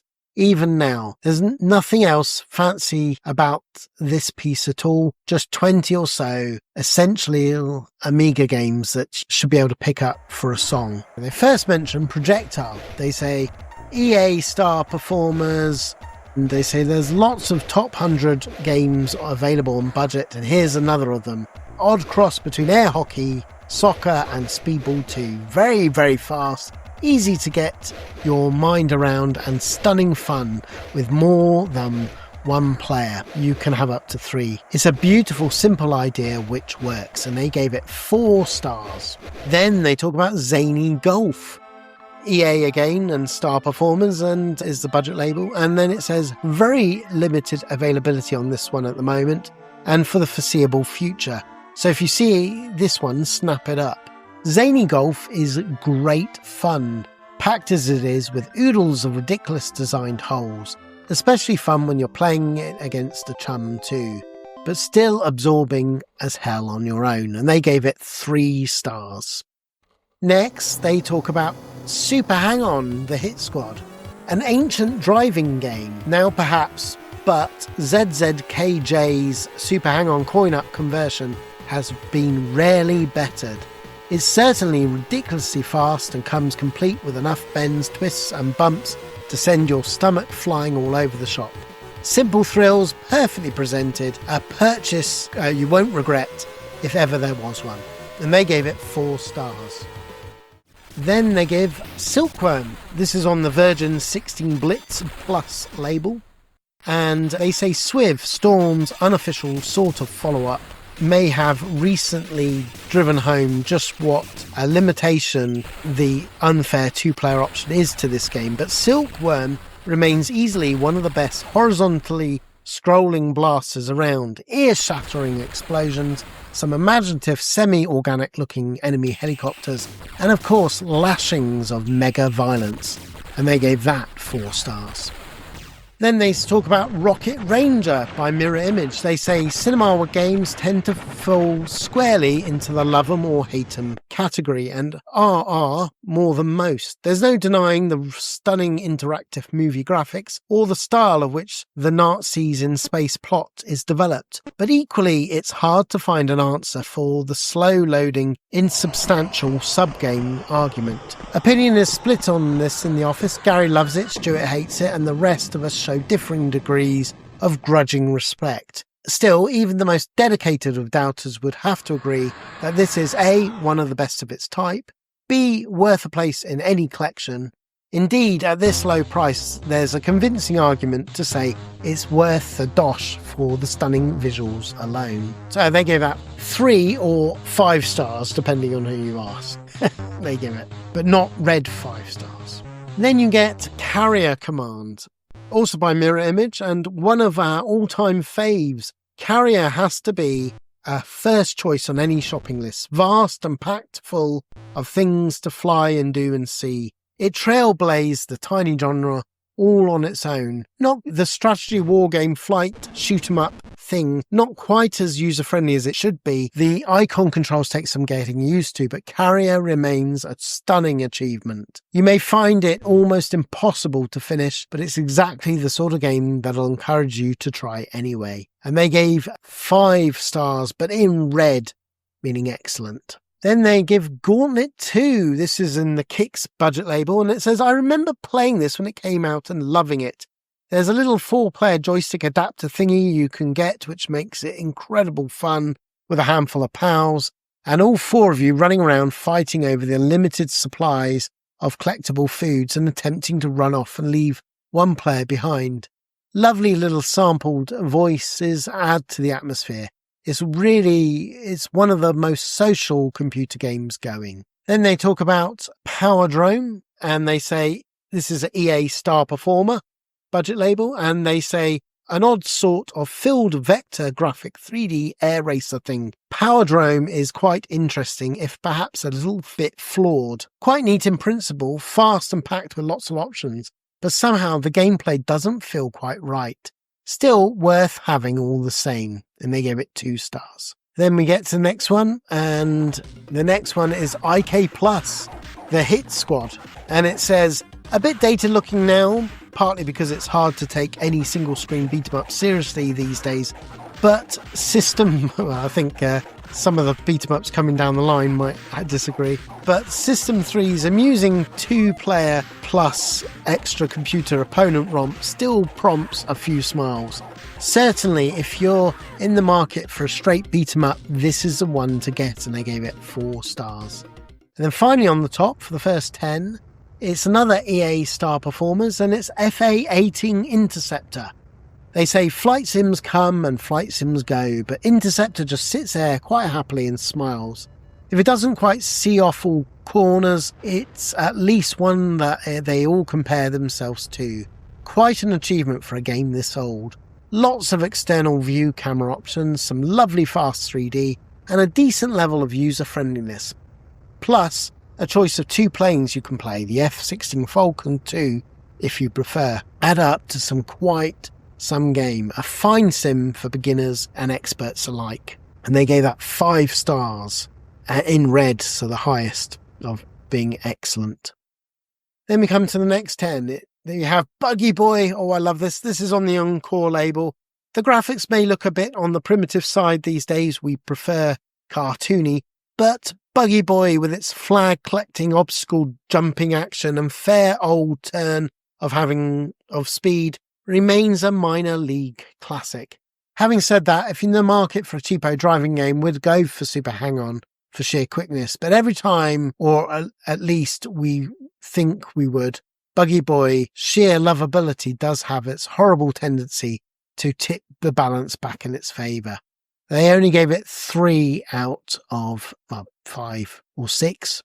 Then they talk about Xenon 2, which came to budget label 16 Blitz Plus, a totally different game to Xenon. Well, they're both vertically scrolling shoot-em-ups, so perhaps not totally different.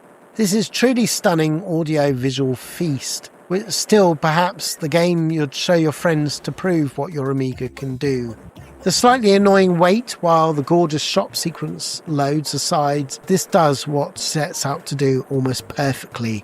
A must buy, and they give it 5 stars, but in red, so the maximum. Then they talk about Xenon, which you could also buy on the budget. This is also 16 Blitz Plus, and they say this is the one where it all started. The metallic graphics, the sharp sound, the clever spicing up of an age-old game style, and all the usual bitmap tricks. It's vertically scrolling shoot-'em-up, of course, blessed with driving beat, some nice presentation, and overall a very good feel. The sometimes you think you're a tank, sometimes you're a plane aspect can get a bit wearing at times, but overall it's still a corker. The mag I worked on at the time called it the first home arcade game, or some such. And do you know, they weren't that far wrong. They gave it 4 stars. Then we get 3D Pool.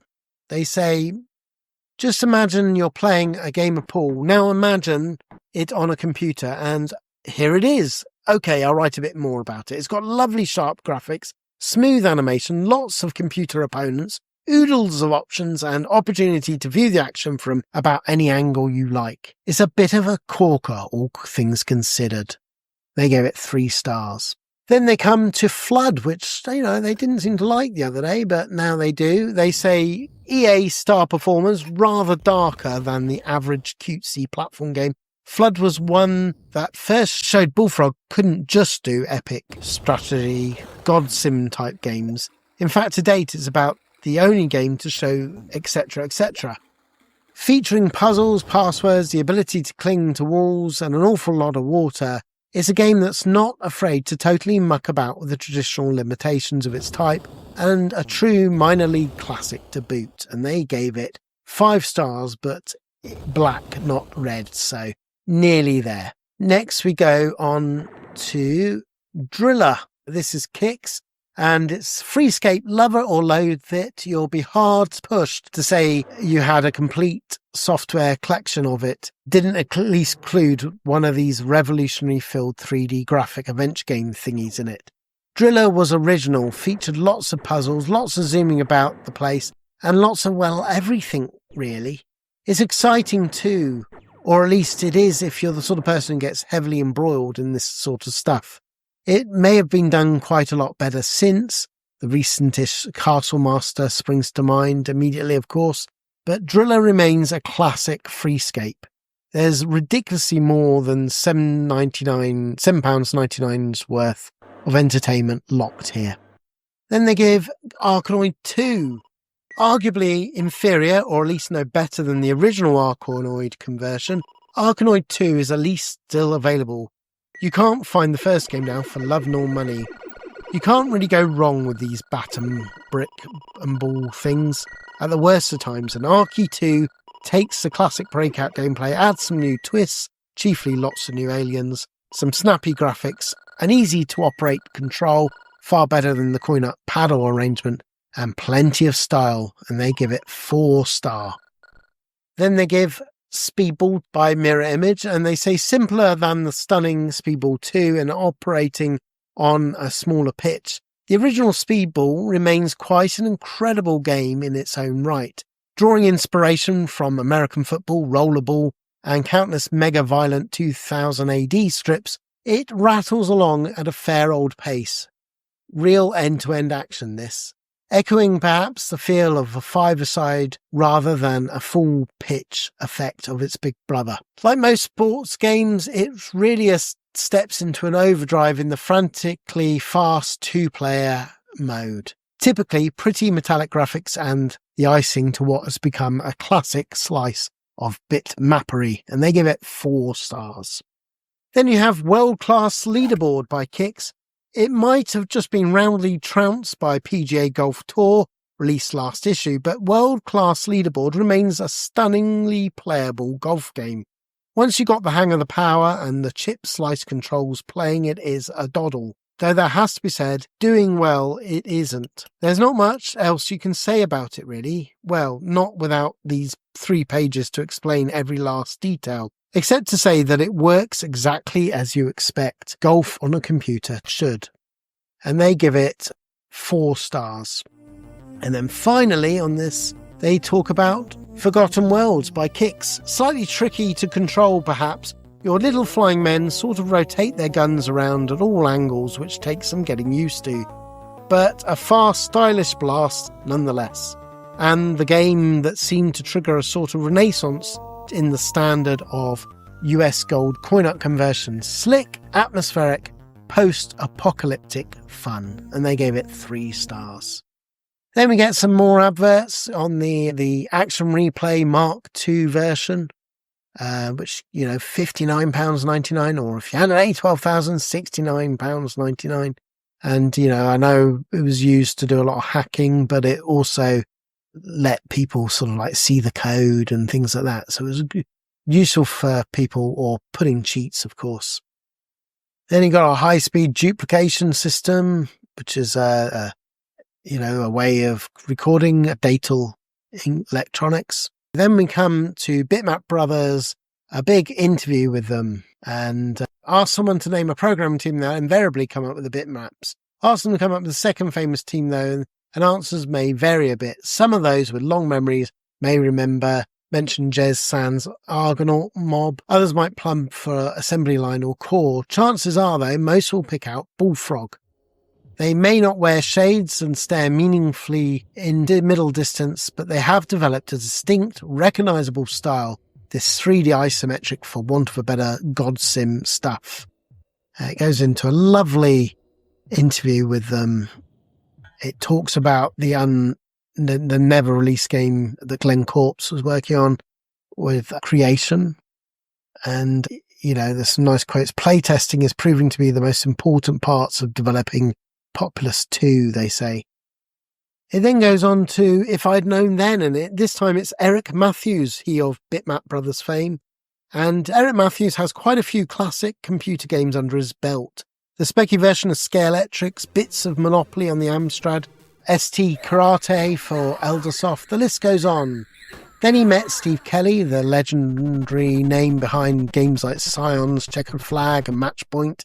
And later, Mike Montgomery through various bits of freelance work. Fortune started to smile a bit. Well, the rest is history. Looking backwards, though, what does he think of his old games now? So, he talks about Xenon. He says, this was Steve's, really. It brings back good memories, he says. It was a joy not to be limited by 8-bit colours or having to cram everything in anymore. Certainly we were impressed with the speed and graphic routines we had at the time, but we're 50% faster than that now. Though the game still feels nice, it can't really compete with the likes of Xenon 2. Faults? Well, the first Ender level Guardian is too hard to beat for the average game player. I think Steve's beginning to admit that now. And at the end of each level, you lost weapons you collected. I really can't remember why we did that now. I still think it's a good game though. It looked different to the other games at the time, and it was one that started this whole bitmap thing. The bloke at the beginning who says Sector 1 and goes on is me, by the way, although I changed the picture quite a bit to give myself better haircut. On the early versions, we showed it to Virgin before they rejected it. We had a digitised version of the newsreader Richard Baker in there. Perhaps we should have left him in after all. Then he talks about Xenon 2. He says, this is one of my designs. What I like about it is the amount of variety in it. All the baddies act in different ways. We took the best things from our favourite arcade games, chiefly the mega power-ups, and put them all in one game. I don't think there was another Amiga shoot-'em-up with as many weapons. I still enjoy it when I play it. It doesn't feel dated at all. The graphics and sound were stunning things, of course. I remember showing it to a guy from French magazine Dilt, and he thought it was a coin-up we were about to convert, not the finished game. If we were doing that now, I'd mainly think a bit harder about strategy elements. If you get the wrong weapon, it becomes a very different, almost impossible game. What else is wrong with it? Well, there's a shield that you can't buy in the shop, which only crops up once in the game, which is a bit of a waste. Some people complain about the collision detection too, but I don't know what they're on about. What happened was we reduced the detection area of each shot so we could fit in that many weapons in. It just means you have to hit something dead on to kill it. At least you can beat the end level baddies in this one, which is more than you could say for the first game. For the new CD-TV version, Tim Cimarron has done a choice of 7 different mixes of Mega Blast. So if you can choose the one you like while playing. We've added an interactive manual too. Everything is controlled in the shop sequence, but now you call up information on Bomb the Base and so on if you want to. He then talks about Speedball. This was originally designed to be a game on one of those Amiga-based multi-selection arcade machines, which is why it works so well in 2-player mode. The first version was going to take place on a single screen with 4 goals, 1 on each wall. The disembodied hands or on view rather than full players. We went more like football in the end though. Steve says he's got good memories of the learning curve we went through while doing this game. We spent about 1.5 months coding and then 4.5 getting the game to play and feel right. It was one of the first times we'd spent that much effort on play testing. It was another first too. We hadn't used Mark Coleman on graphics before. For the first time, I think it's about as good as it could have been, although I now wish we could have changed ends on it. Playing down the screen in this sort of game is a real disadvantage. Going back to it after Speedball 2 is quite weird. It feels like you're playing in a shoebox. It's really claustrophobic. He then talks about Speedball 2. With this one, we knew we had to make it different to be worth doing. The increased screen size was to make it more exciting when you got into the other player's area, and it's as if it's kickoff or whatever. In the first game, you can just throw the ball all the way down the pitch. It makes it far too easy. The artificial intelligence works well too, although occasionally when men are too bright for their own good and will run off after tokens when they're standing right in front of the goal, have the ball and should be trying to score. We should have put something in there to prioritise them correctly. I like the management aspect as well. We really exaggerated it so that if you built up a player to be fast, he really will be. You will see the difference immediately on screen. With most management games, which aren't the sort of games I normally play, I have to admit, you might as well change nothing for all the difference it seems to make when you play. We've no plans for Speedball 3, though there are 10 or 11 of us in Bitmap now, so perhaps someone else would like to have a crack at it. But there's a few new things we'd like to add. I've always thought it would have been good to be able to have save teams to discs so you could play around them friend's house, or to have different pitches that affect play. Perhaps you could have a custom option in there too, so you could create your own home pitch. Some of these ideas were actually thought of when doing 2, but we didn't pursue it, probably for various reasons, mainly because they seemed too hard. He then talks about Cadaver.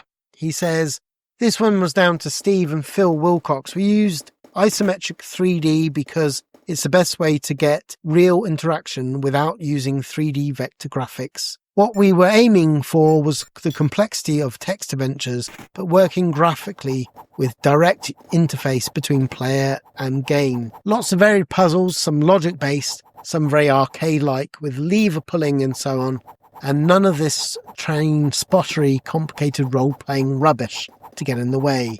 I think the problems we had were in terms of publicity and public reaction. People didn't expect a real adventure game from us. They expected an arcade adventure. In fact, we were aiming for something like Dungeon Master, an adventure game that appeals to arcade players. But because it looks like Night Law or Treasure Trap, that's what people thought it was going to be. Probably it could have been promoted in a more clear sort of way, so everyone knew what the game was really about. It's a bit late now. Oh yes, Steve says the animation on the main character should have been better too. Then finally they talk about gods. Well, despite what Amiga Power said, this was an original game. Briefly, the best thing about it are the multiple ways you can solve puzzles and the long-term challenge, what is on the surface of it an arcade game. It has also the best elements of platform games, lots of hidden rooms and so on, like in Super Mario Land or whatever. Plus all sorts of weapons and potions to use which people like. It's the sort of game you can play for ages and even complete without coming across all the hidden stuff that's in there. I'm very pleased with the artificial intelligence too. though it's a pig to do. That took us 4 months on its own. The fundamental thing here is you get the feeling that you're in a landscape with something else alive in there, and you can't always predict what it's going to do. We've no plans for Gods 2, but one thing we would be nice to have is if you could throw a knife, say, at the baddies, you can pick them up and throw them back at you. It would make the feeling that you were competing with real creatures that much more intense. Then finally it says, the Bitmap brothers as a concept, what happened where they were fed up in the way programmers are presented, 500 guys in anoraks stuffed in the back room somewhere when CMVG did a piece on Xenon. They wanted us to sit on top of an arcade machine with space helmets on our heads. And we thought, no way, you're not making us look like a bunch of plonkers. So we got our own pictures done instead. The idea was originally meant to be a piss take of all those arrogant little computer whiz kids that were about at the time. That's why we had those pictures taken with the cars and the helicopters. But everyone thought it was real, and that was like, and we were like, okay, and that stuck. Finally, they talk about the future, and they say, personally, as far as our things are concerned, I'm going to be developing artificial intelligence idea yet further. Like I say, it was a pig to do, but that's what interests me at the moment. That's not to say that's what all Bitmap products will be like, though. There's enough of us now that we can go off and make different directions at once. I know Peter said it's about Powermonger, but it's the same with us. Finishing Gods was horrid, and I never want to go through that pain again. We will, though. It's always the same when you're at the end of a project. We had the programmer Steve Toole sleeping in the office for 3 weeks. I was working 24-hour shifts, and it's the last 1% of the game, the playtesting, that can take months. That's what the future really holds, I'm afraid. Lots and lots of late nights. And of course, the AI that he's alluding to, they used to good effect with Chaos Engine. And then finally, you have high-tech software, games based on Hanna-Barbera cartoon characters, and great games here. You got Jetsons, a computer game. I have a soft spot for this. I know it's not very good. Scooby-Doo and Scrappy-Doo, apart from the fact that Scooby-Doo's not in it, it is a brilliant platformer. I have such fond memories of this budget game, and the music is absolutely stunning as well. One I don't really remember. You have Quick Draw McGraw. I don't remember. I remember the cartoon, but I don't remember the game. But look forward to playing that. And likewise, Top Cat. Top Cat, I played on the Spectrum. It was all right. It wasn't great. It was a middle tier. But I don't really remember playing it on the Amiga that much detail. Right, and then we carry on with the amazing game reviews continued. I love this because you get the lesser known games that, just get forgot about today. The first one they mention is Predator 2, and the hunt continues for a decent way to convert an action film as their tagline. And it says ImageWorks is the publisher, and it's £25.99, and the author is Arc Developments, so that's Julian Scott on programming, Paul Walker on graphics, and Justin Schwavona on music. And the review basically, of all the licensed wares in the world, computerized versions of the films must be the most awkward to put together. Invariably, the licensor imposes restrictions aplenty, which makes them more difficult when it comes to producing a product with decent gameplay. Take Predator 2. What we have here is an Operation Wolf style blaster spread across 4 levels, each preceded by a picture and text description to set the scene. Something else the levels have in common is gangs of gun-toting drug baron minions who attack Lieutenant Harrigan, played by Danny Glover on the silver screen, but in this case it's not too difficult to guess what the objective is. Bad men, bullets and grenade aren't the only things to fill the horizontally scrolling playfield. Innocent bystanders run around like headless chickens. And if you shoot too many of them, you can kiss your badge goodbye. But what of the Predator? Bad luck. The creature you came to see plays a background role in the early stages, using its chameleon-like abilities to blend into the scenery until the finale. Mind you, it does have a habit of taking out a few of the bad guys for you just for fun. Sadly, Harrigan's trusty 45 Magnum has a slow fire rate, and despite being the most powerful handgun in the world, a single shot isn't enough to dispatch foes. It's frustrating, but more so is the fact that the proceedings slow down when there's too much happening on screen. At least the Magnum's ammunition is unlimited supply, unlike other weapons picked up along the way. A few less adversaries, but with more prominent behaviour and distinguishable characteristics would have helped, and a greater contrast of colours certainly would. Intense concentration is required to make out who's who and what's what, and it's enough to make your eyes water. The peripheral vision effects works well, but being able to see a wireframe Harrigan isn't effective. It looks a little too odd to be believable to see him sliding along with the scrolling screen. Predator 2 doesn't succeed in coming across as a 2-disc product worth a penny short of 26 quid. The addition of a film poster or some stills would have added some extra value, but as it stands, all that's on offer here is short-term entertainment, and that's Gary Penn doing that review. And in the bottom line, quite simply an average blaster in the Operation Wolf tradition. Predator 2 lacks the suitable emotional hooks to make you want to play, and is insufficiently varied to keep you going.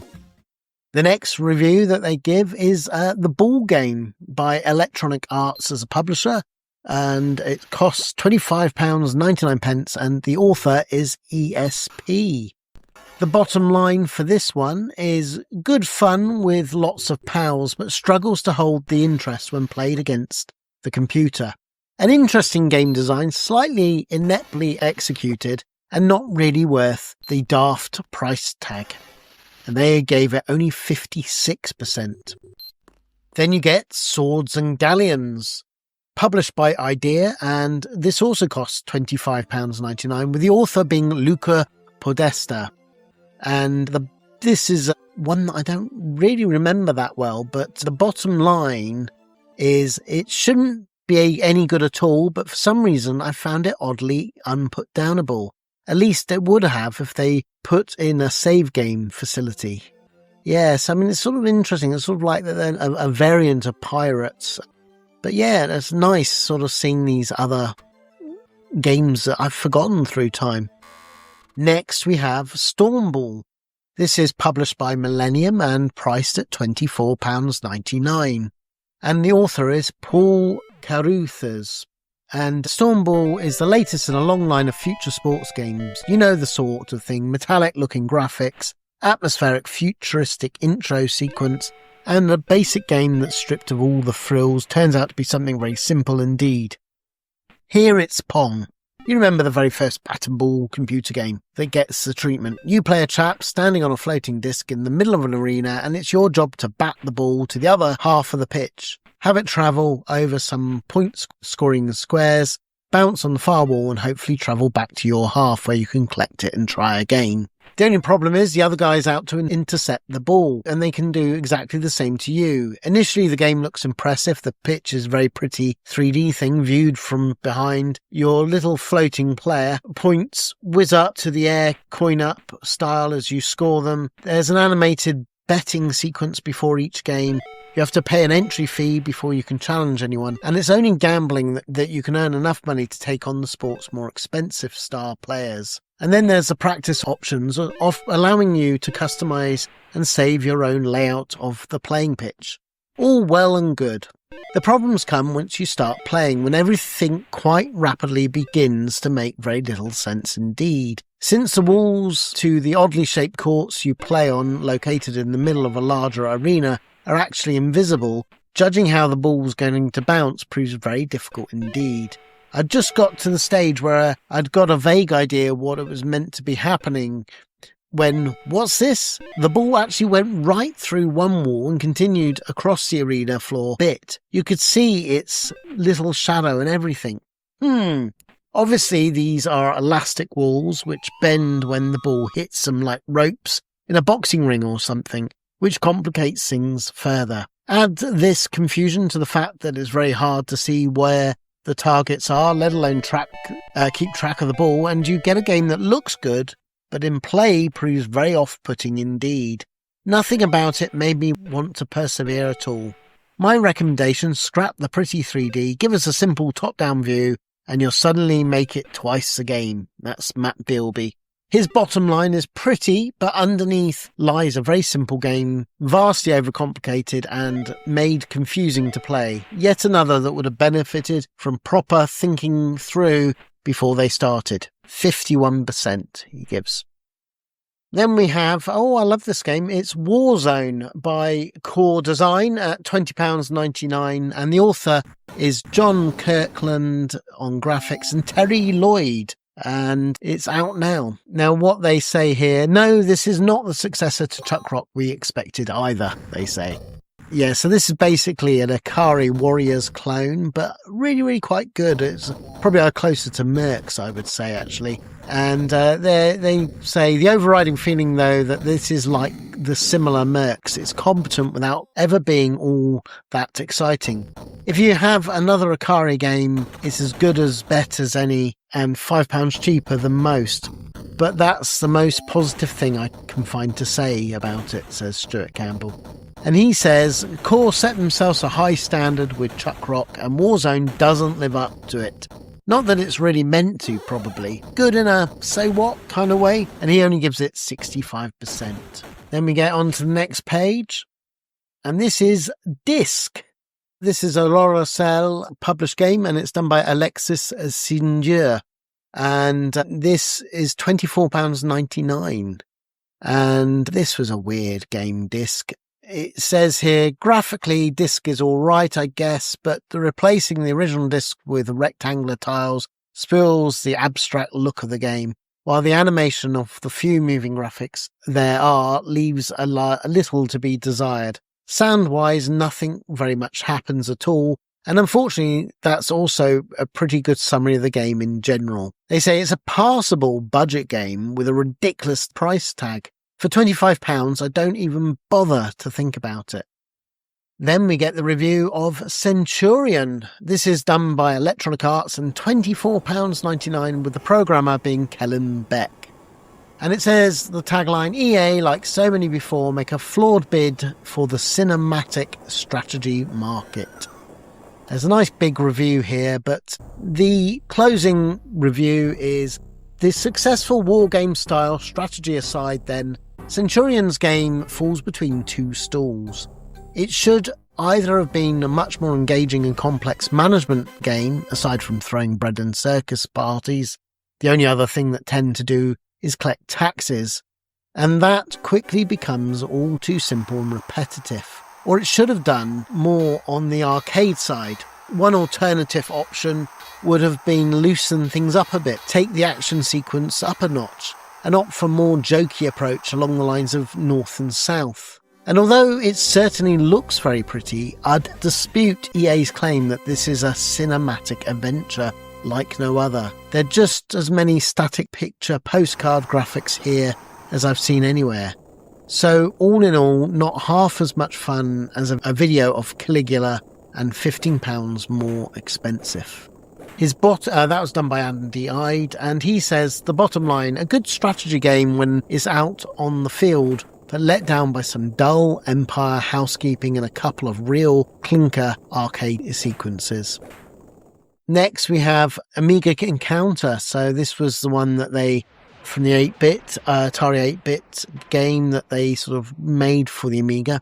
It's published by Novagen, and it's £20.42, with the author, of course, being Paul Wokes. And this was reviewed by Matt Bilby, and he says, if ever there was one not really perhaps quite what we expect, 20-odd quid these days, it plays no faster and really looks no different to the C64 version, for instance, but absorbing fun nevertheless. It wears its simplicity on its sleeve like a badge, and you have to admit, the fast-moving cat-and-mouse chase aspect is very absorbing indeed.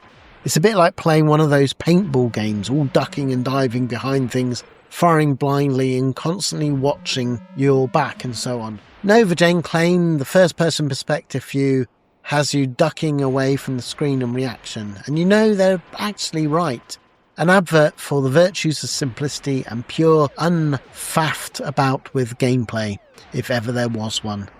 His bottom line for Matt Bilby, he says it's simple but effective abstract 3D shoot 'em up, possibly a tad overpriced, but bound to prove more absorbing fun for adrenaline freaks, and he gives it 73%.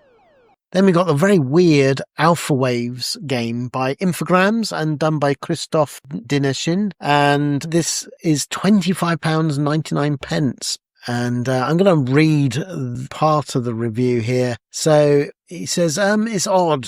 It's sort of obstacle course. Oh, I give up. You'll have to check it out for yourselves. What I'm sure, though, is that everything's set in a very sedate pace and coupled with garish colour schemes. The French really excelled themselves here. The overall effect of the game is actually meant to alter the frequency of your brainwaves, inducing varying degrees of relaxation and contentment. Sounds like a whiffy concept to you? Good, then I'm not alone. The thing is, the idea, cuckoo though it is, still holds a certain charm, and I defy anybody to actually dislike the game. But hey, Amiga software costs a fair old amount these days, and something really has to be spectacular to make its mark, and Alpha Waves isn't it. That's reviewed by Mark Ramshaw, and he says, the bottom line, a charming piece of French fluff. Great to come back to, but far from compulsive and by no means essential. And he only gives 60%. Then we get Heart of the Dragon. This is done by Avatar Consulting, and it's £25.99, with the author being Roger Uzun, and it's done by Mark Ramshaw, and he says, the main selling point of the game seems to be that you'll be knocked over by the graphics, and when that quite conspicuously fails to be the case, it really doesn't leave much left for it to stand on. Certainly the fights with the various different baddies are nothing to write home about, though Rockmen's hilariously obscene weapons have to be worth a few extra points. And once you've discovered how minimal the fantasy aspect is, you'll soon be ready to pack up and go home. A good laugh for 10 minutes maybe. Get your friends round to check out those rock men, but there's no way anybody should actually go out of their way to play this, and certainly no way they should blow this amount of money on the blooming thing. Sorry, Avatar, come back when you can add technical effects to a game rather than vice versa. And Mark Ramshaw says the bottom line, a wildly average game which overdoses on ludicrously on technical spec but seems to lack the certain something, i.e. any gameplay whatsoever. And he gives it 41%. Then we get a review from Mercs. This came out by publisher US Gold and was £24.99, with the development house being Tiertex. Yes, the infamous Tiertex. But yeah, I think this was an alright conversion. They say, so what are the good points? Well, Merc's most innovative feature is the narrow screen, which has two big black blocks down the sides in order to keep the playing area in the same shape as the arcade version. This is actually surprisingly successful. Tiertex have resisted the temptation to fill up the space with decoration, and it's made the game feel much more like its coin-up counterpart, at least visually. Apart from the aforementioned niggles, and Mercs is a respectable conversion, but it suffers from the common problem of being a totally uninspiring game in the first place. It goes without saying that if you love the original, it'd be exactly what you want, so I won't bother saying that, and will instead note that it's another competent Commando clone, tough enough to provide a fair amount of zapping before you beat it, and one of the nicest looking games of its kind. Only you know if that is what you want to spend £25 on. And that was reviewed by Stuart Campbell.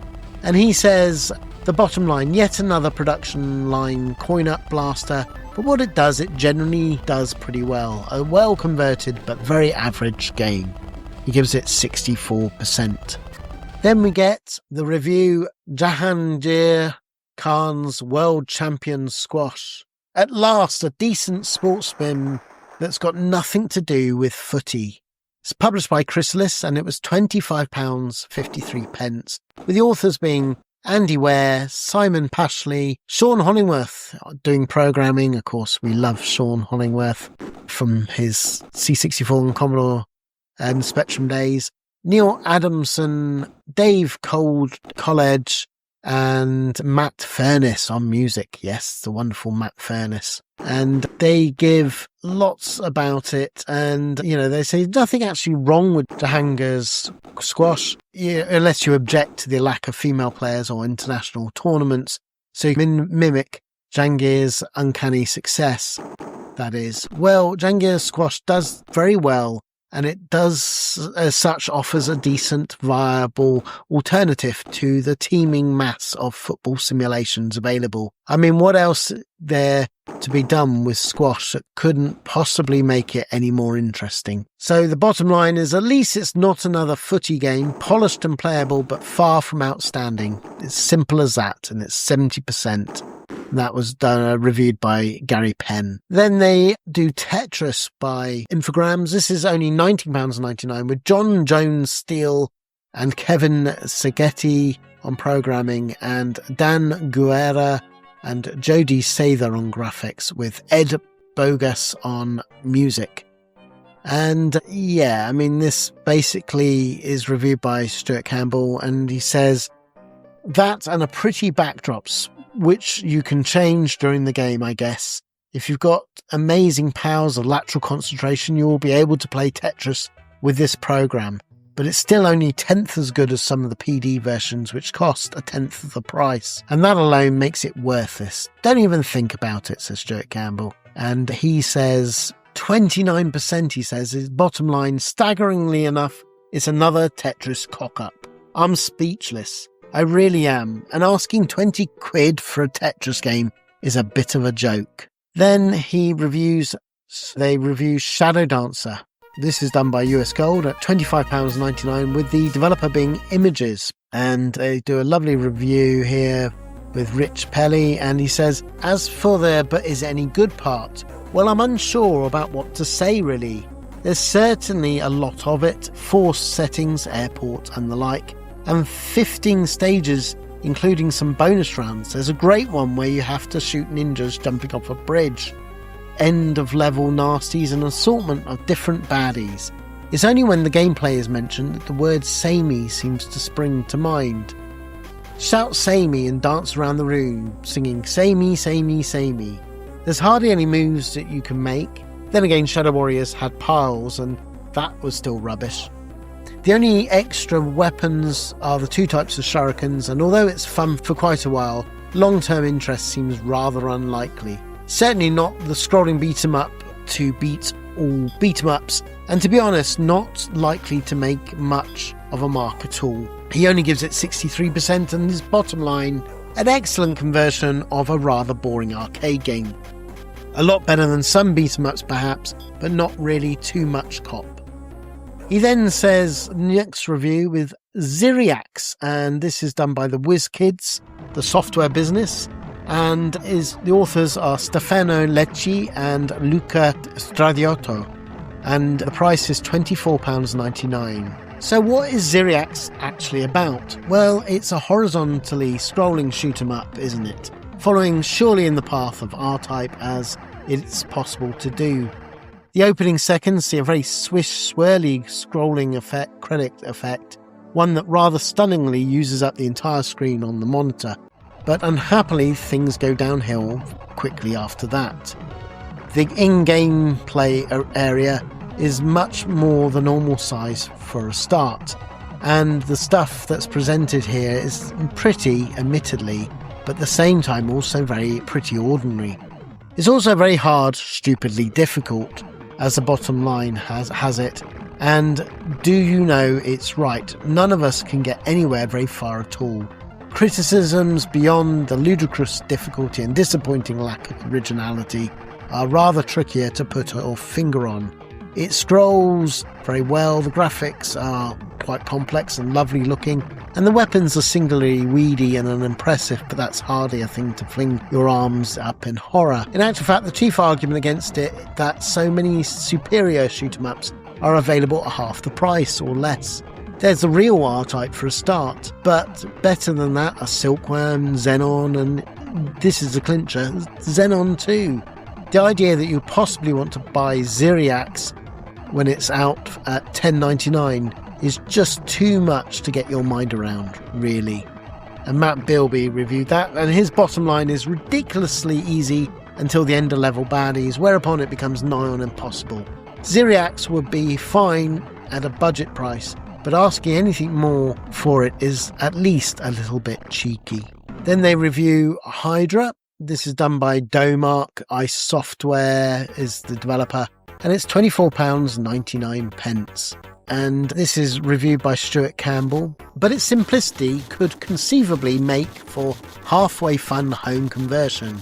It would make a change from seeing the Amiga struggling to emulate the latest state-of-the-art dedicated coin-up hardware, that's for sure. I'd say the whole venture was doomed from the start as a full-price proposition, but it still can make for a satisfying game at a reasonable price. But it doesn't. This is a completely tragic attempt at a computer game. Its good points include an innovative and fairly successful attempt at representing moving water on screen a different sort of way, and, well, that's it. Its bad points take up rather more room, chalked down to a total lack of sense of speed, a total lack of sense of excitement, some truly pitiful, blocky, jerky graphics and gameplay, so one-dimensional it can hardly be said to exist at all, and hopelessly unresponsive controls for starters. Sorry, but you're wasting your time, Domark. That's by Stuart Campbell. And he says, bottom line, sub-budget, quality at a price. That's all wrong. In fact, it's no better than Speedboat Assassins, an 18-month-old 16 Blitz game that was only $4.99. Okay, that brings us up to the next one, which is I Play 3D Soccer. The tagline says, bizarre title, unusual perspective, different game style. Same old sport. And it's published by Simulondo, priced at £25.99, with authors being Mario Brusella and Ricky Cangini. They go on to say, if you were to walk up to Mr. or Mrs. Average in the street and announce, I play 3D soccer, they will no doubt reply, aha, you must be referring to that new footy game from the Italian software house Simulondo. Either that or, blimey, what a willy, go away. No, it's all right. You can come out from under the duvet. This isn't just another footy game for starters. In this, the first in a presumably long line of iPlay sports sims, you take control of just one player at a time, the rest of the team being computer controlled. And once you've read this next bit, which explains that instead of a boring old top view, it's all fancy first-person perspective. So you actually view yourself running into the screen. You'll begin to see why we're looking at a rather different sort of computer football game, one that thinks of itself much more of a simulation than a standard soccer blast. And as a simulation, it does surprisingly well. The graphics are clear, fast and 3D, while the visual and tactical controls are pretty friendly to use. However, the main problem is far too much like the real thing for its own good. Just as in real game, well, whenever I play anyway, you spend practically all your time chasing after the ball without actually coming into contact with it. The game has thought of this and has an option where you can call the ball, so it's passed to you as soon as your team has possession. But at the end of the day, you still start to question whether you've actually contributed that much to the game at all. The split-screen two-player option, play or against another person, doesn't do itself justice for the same reason. And any ideas you may have about hogging the ball to make things more exciting for yourself go straight out the window when you realise that this all too often leads to unfortunate consequences that your team will lose. is a bit of a shame, really, because the game is flawlessly executed. I've no other complaints apart from the lack of playability, and I'm perfectly willing to admit that it's possible with some much better footballers than I am may have more success with it. Nice idea. Shame about the fact it doesn't quite work. That was Rich Pelly, and he says in the bottom line, a great new concept in gameplay, but it doesn't quite lend itself to football. Regrettably, most of the old type of footy game seem a lot more fun, and he gave it only 58%. Then they review White Sharks. This is done by Demonware and Jürgen Hauser and is £24.99.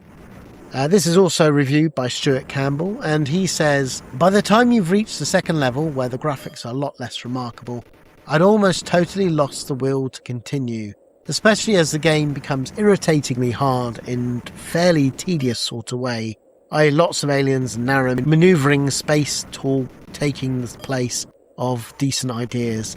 And though the graphics do improve again after level 2, you're unlikely to really care one way or the other whether you get to see them. While it's all competently done, White Sharks is a game without heart, and as such I can't really recommend it to anyone other than the frame rate train spotters. And Stuart Campbell goes to the bottom line, a stupefyingly average shoot 'em up that's so bog standard I now can't remember anything much about it. Beautiful graphics, completely wasted. And he gives it 53%.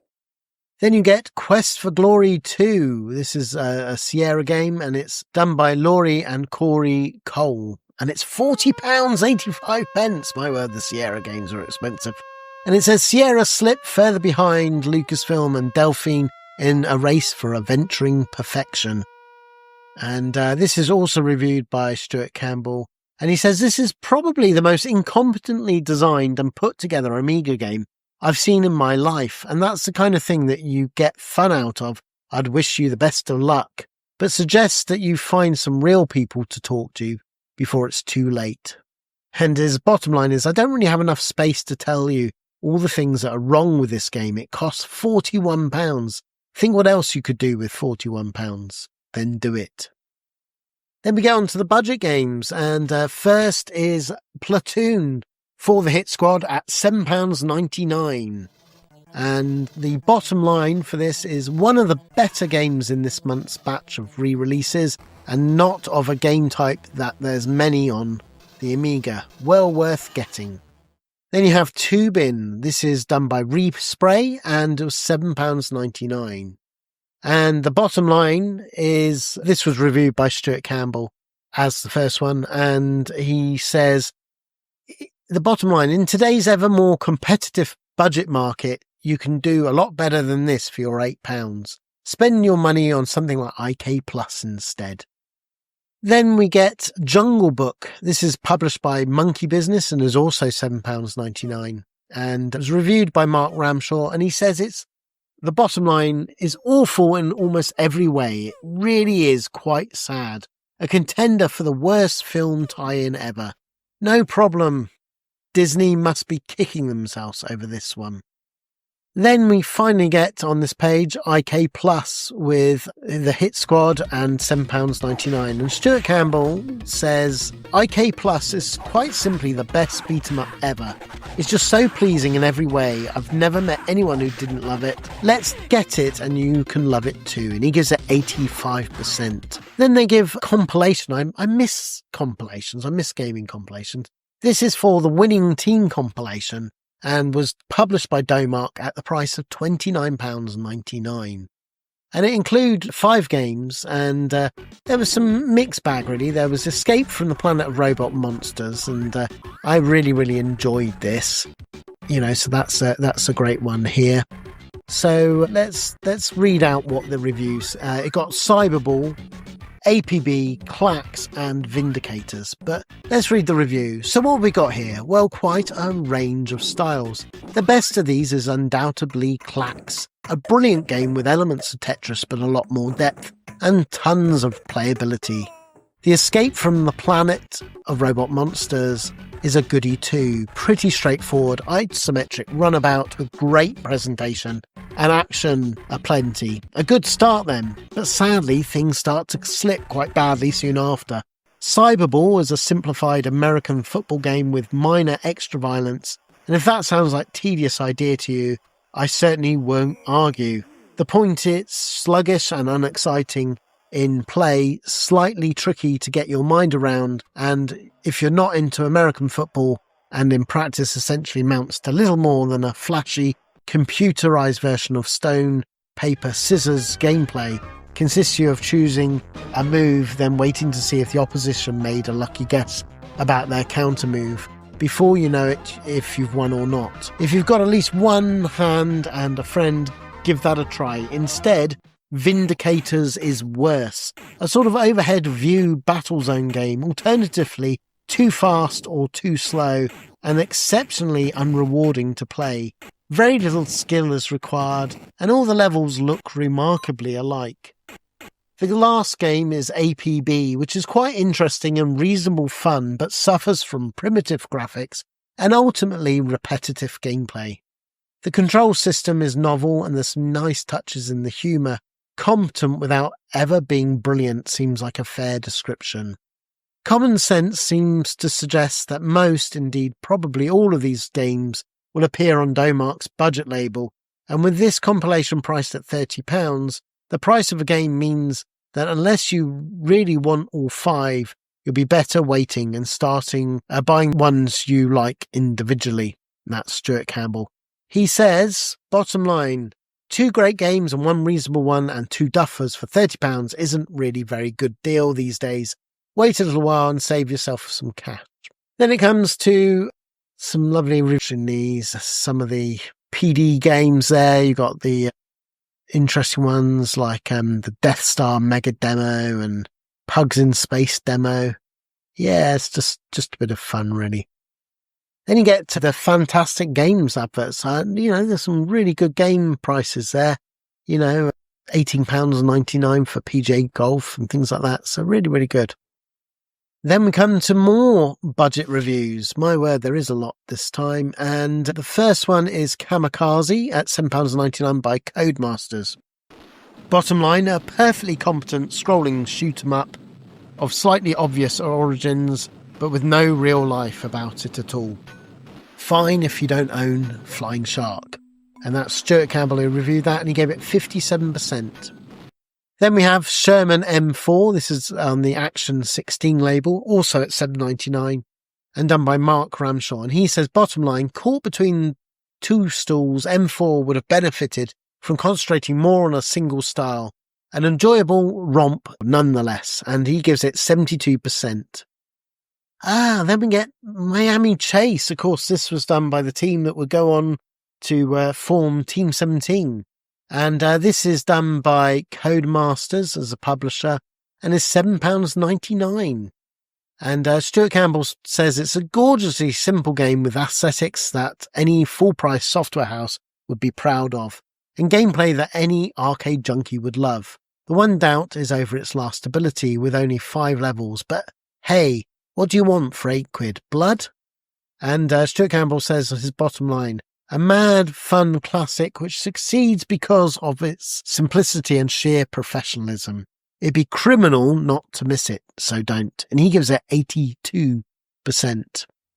Then you get another Codemasters game with Super Grand Prix. This is £6.99, and this is also reviewed by Stuart Campbell. And he says it's a wonderful exercise in arcade cloning. Excellent fun, tons of playability, loads of optional extras. Silly price, what more could you ask for? And he says it's 78%, he gives it. Then you get Switchblade. This is on the Kicks label and is £7.99. And let's see what he says. It's still challenging, but it's also, to me anyway, ultimately boring. The graphic style doesn't change at all right the way through the game, and the difficulty increases not by a subtle devilment, but simply by throwing more and tougher baddies at you. And that's another thing. Tougher baddies. Correct me if I'm wrong, but I thought this was a platform game, not international bloody karate. When I kick a baddie, I expect him to die, not need another 2 maximum strength kicks before he clears off. It makes the whole thing plain frustrating. It's a shame because the terrific atmosphere and novel exploration twists. Rooms are only revealed when you enter them, are really nice. As it is, though, it's a fun game, but with something of a missed opportunity. And his bottom line says, it's fun to start off with, but rapidly gets irritating and fairly dull. Doesn't stand up to the repeated playing and is showing its age somewhat. And he gives it 70%. Then we get Cult. This is done by Action 16 and £7.99. This is a game that I totally don't remember. Well, let's see what Matt Bilby has to say. I'm going to read the whole review on this one because I don't remember it. Well, there are people around here who like it, and has to be said, Amiga Format gave it a gold award in an early issue. But equally, there are those who refer to it as, well, might as well quote them direct, a pile of steaming jobbies. On the plus side, you do have to concede that yes, it's rather pretty, and yes, it's rather big too. But then stacked up rather heavily, I'd say, against it on the other side is the incredibly annoying factor. Ridiculously annoying. Do one thing wrong and that's the whole game cocked up, good and proper. How does it work? Well, it's a rather pretty comic book style. I mean those lovely French comics, not the Beano or whatever, graphic adventure, with easy-ish icon system allowing you to get quickly into 5 tasks you're set before embarking on an adventure proper. With the aid of Amiga Format screenplay tips book, nothing like a quick plug is there. I got a fair of the way into it, but I know I'd still be struggling hopelessly if it was left up to me. I wouldn't say it was brilliant, but it is good, and certainly very atmospheric in a spooky French sort of way. It's just not the sort of thing I could ever bring myself round to seriously play. And Matt Bilby says on the bottom line, another wacko French adventure thing, big atmospheric and certainly value for money, though it takes a lot of patience and perseverance. And then finally on here we have California Games. This is done by Kix and is £7.99. And Matt Bilby says the bottom line sounds like a major league hoot, but the varying sub-games average through to useless, dodgy graphics and ridiculous loading spoil the fun. He gives it 51%. Then at the bottom you have also on budget labels some of the Infocom classics. This is reviewed, I think, by Sean Matheson, and he says with Zork 2, he gives it 81%, and he says, do not venture in the dark or Gru will get you. What will eat you? You have been warned. With a score that takes into account the number of moves you make, not to mention particularly stupid acts like getting yourself killed, it's guaranteed to have a wiping spittle off your chin within days. It's a beauty. He then says for Zork 3 at £9.99, and he says, though all Infocom games use roughly the same parser, allowing detailed instructions to be typed in by the paragraph if necessary, Zork 3 is slightly more flexible than its predecessors. Perhaps not a wise choice for the neophyte Zorker, unless you plan on spending a few months off from real life. Only gripe department though, Zork 2 and 3 are linked by plot and geography. You can't take a Zork 2 save game and start playing Zork 3 with it. Beware, this game contains Gru too, and he gives it 79%. And then finally he says Enchanter. This is Infocom's Virgin game, and he says that though sharing much in common with the games of the Zork series proper, Enchanter was different as much as it allowed your character to thumb through a thaumaturgical's home and cast a small number of spells. And there aren't any Grus in it. Actually, that may be an untruth, but why should every game have a Gru? Warning. It's an excellent first choice of a game, satisfyingly tough, and yet funny all the same time. Enchanter is really quite like anything else there's ever been, and he gives it 83%. Then we get a lovely Railroad Tycoon All Change poster. That was, of course, reviewed last issue. Then we get more with virus-free PD. It's rather worrying you have to call out that it's virus-free, but there you go. And, just interesting things. Then we have Win a Job at Bullfrog. This was Basically, people would send in a game to be reviewed, and that is what they did. And, they talk about some of the existing people, but the winner of this would join Bullfrog. So they talk about some of the existing people. There's Sean Cooper.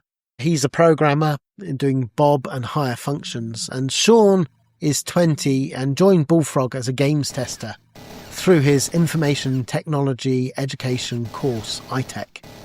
Though he's since gone on to be a programmer in his own right. Having done the bulk of the work on Flood and his actual programming on Bob, his biggest claim to fame, though, is that he's got through the first rounds of BBC One's The Closed Show modelling competition and will be appearing on TV in the finals sometime this summer. A new career beckons, perhaps?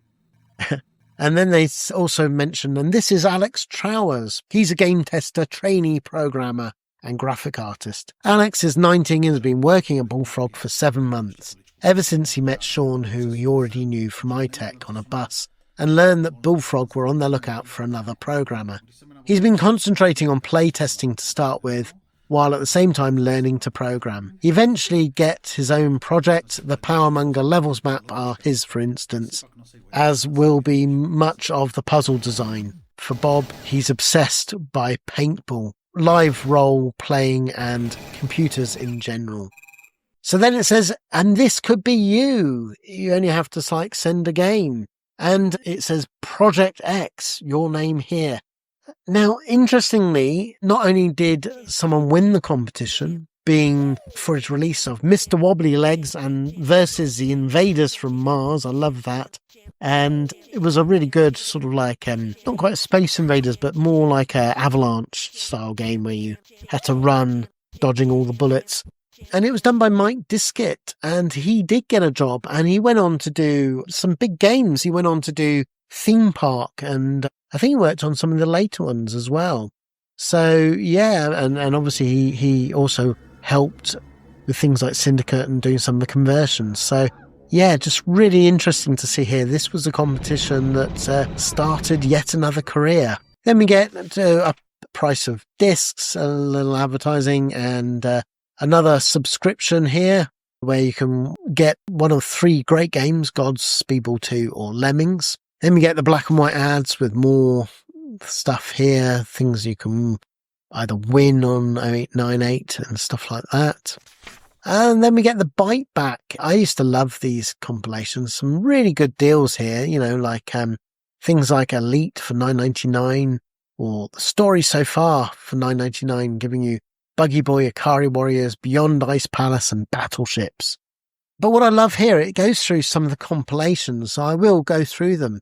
Top Shots here is Kick-Off plus Extra Time, only £6.99. Then there's Coin Ups Hits 2. This has Ghouls and Ghosts, that brilliant arcade version. Hammer Fist. Vigilante, that's a fun one. Well, certainly in the arcade, although we found out not so much. Ninja Spirit and Dynasty Wars. Then you have Monster Pack. This has Shadow of the Beast, Infestation, and Nitro. This is a really good £19.99, like the Coin Ups hit, though. Then there's the Leisure Suit Larry Triple at £34.99. Wow, that's the first 3 games. Sierra really did charge a lot for their games. Then you have the big box, 10 games and a compilation for £24.99. This has Teenage Queen, I don't remember that. Captain Blood, I absolutely adore that. Of course, remember it more fondly on the Spectrum, but amazing on the Amiga. Krypton Egg, yeah, vague memories of that. Bobo, yeah, that had beautiful graphics, not great gameplay. Hostages, that's quite a good game. Jumpin' Jackson, yeah, so-so. Safari Guns, nice obscure ones. Purple Saturn, Krypton Egg, and I don't know why they mentioned Krypton Egg again. Bubble Plus, and Tintin on the Moon. Yeah, great collection there. Then they have the winning team. This has Cyberball. Yeah, not very good. Clax, Vindicators, Planet of Robot Monsters, and Clax. So that was the one that was advertised in this issue, and it's £21.99. Then also for £21.99 is the Power Up pack. This has Rainbow Islands, Altered Beasts, Chase HQ, Turrican, and APB. And of course that featured in last issue with a lovely full-page advert. Then you have Fists of Fury. This has Double Dragon 2, Shinobi, Ninja Warriors, and Dynamite Ducks. So quite an interesting collection of games there. I quite like certainly Shinobi and Dynamite Ducks. This is £19.99. Then there's the Master Mix. This has Thunderblade, Turbo Outrun, Crackdown, Super Wonder Boy, and Dynamite Ducks. And that's a really good sort of like Sega arcade theme collection, and only £16.99. Pretty good value. One of my favourite compilations, on the Spectrum at least, was Wheels of Fire. The Amiga one was quite disappointing, but it did have hard driving, runs pretty well on the Amiga. Power Drift, pretty so-so, but pretty good. A home conversion on the Amiga. Turbo Outrun, a lot better than Outrun, but I never was that much of a fan of Turbo Outrun as it was anyway. And then Chase HQ, a game that I've been really depressed with on the Amiga because it was so good on the Spectrum. It was a real shock seeing how bad it was on the Amiga when I picked up Wheels of Fire. £19.99 though, very good value, I guess. Then you have Sporting Golds, Game Winter Edition, Game Summer Edition, and California Games. Not the greatest.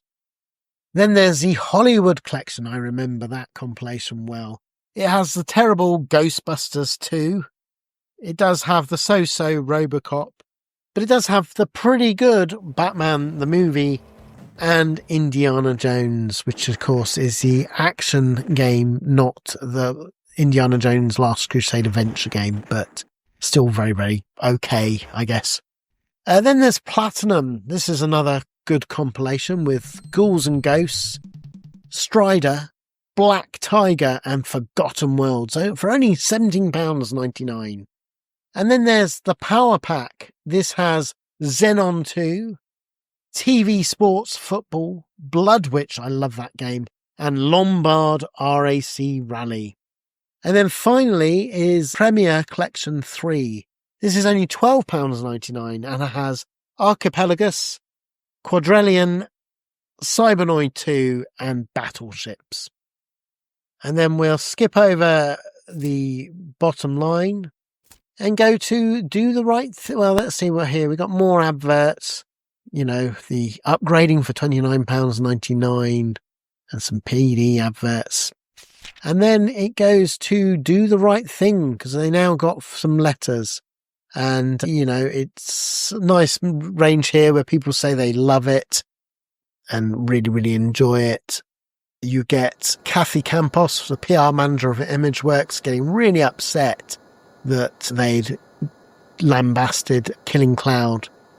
And, they're not apologetic about it at all. They just say, well, tough.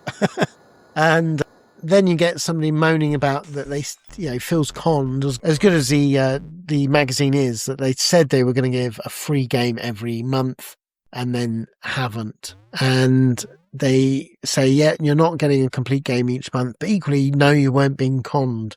What happened was briefly explained in the masthead of the all-time top 100 games supplement, though many people may have missed it, was the claim made in Amiga format and elsewhere that Amiga Power would carry complete games regularly cause quite a considerable ripples in the UK computer industry. Many software publishers saw this as part of a slide into the cover-mounted disc war, similar to the tape wars that existed between the Spectrum mags for some time. With more and more bits of complete software being effectively given away, more and more of the 16-bit magazines, eventually you would reach a stage where people would have so many free games and ones of such high quality too. If games of that standard of Bomboozle and Kid Gloves became the norm, there'd be little need to buy many new ones, and the software industry would suffer, or something like that. Anyway, you can see the reasoning too. While Lemmings or Gods would probably not be too badly affected, a lot of your more average products would start to look very bad value indeed. Thus, a meeting of the industry body, Elsper, voted for a ban starting next month with no more free games being given away after July issues, something that applied to every 16-bit magazine. And that's the story, really. Don't despair, though. We think you'll be pleasantly surprised by what we'll feature on this after issue 2. Finally, an anti-cute strikes back. We've got this fax through from us from Imageworks offices a few days after the first issue of Amiga Power hit the streets. It's addressed to Stuart Campbell, who reviewed the game Brat in that very magazine. And yeah, this one goes on about saying, "My name's Nathan and I'm the star of the Imageworks latest release Brat. What I would like to know is, since when have you been the unofficial spokesman of the entire software publishing industry? You say that everyone hates me, but can you point you in the direction of several magazines who think that I'm the coolest dude ever seen on a computer screen? Just check out the reviews Brat got in 1, 0, and your sister magazine, Amiga Format. They don't think I'm nauseating at all. I think your problem is that you're a bit of a wimp when you're a kid, so of course you find it hard to identify with a streetwise cool dude like me. No way am I a second-rate Bart Simpson clone. I'm the original anti-cute and Imageworks have marketed me as such.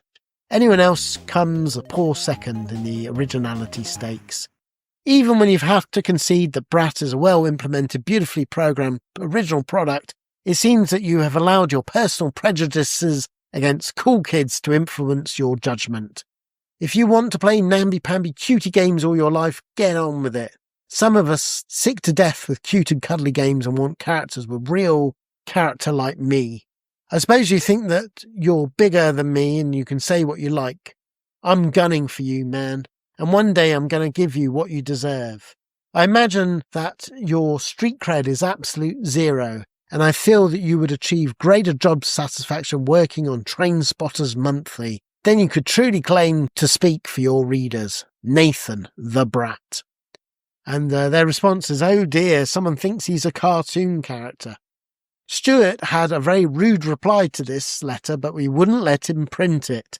Instead, I'll say that while, in fairness, I thought Stuart was a bit harsh with Brat, I wrote on the other hand box next to his review explaining as much. He wasn't being ridiculously unfair. Apart from the general consensus of opinion in the office goes, this was only an average to quite good game, not a great one. And there we have it, our first letters page. Just time to say that if you've got something to say, write to us at the address above. And then on the final pages, they have Go Wild, Toki, and it's another Toki full review, but I've read that out before. And then on the back, oh my word, it's a lovely, beautiful advert of Eye the Beholder. And it says, move up, if you desire a challenge beyond the human experience, move up to a world of role-playing adventure and take on a true challenge. And it says, Eye of the Beholder is an unbelievable task for a beginner or a veteran. But believe this, whatever your role-playing experience, Eye of the Beholder will be a surprise, stimulate and challenge you every step of the way.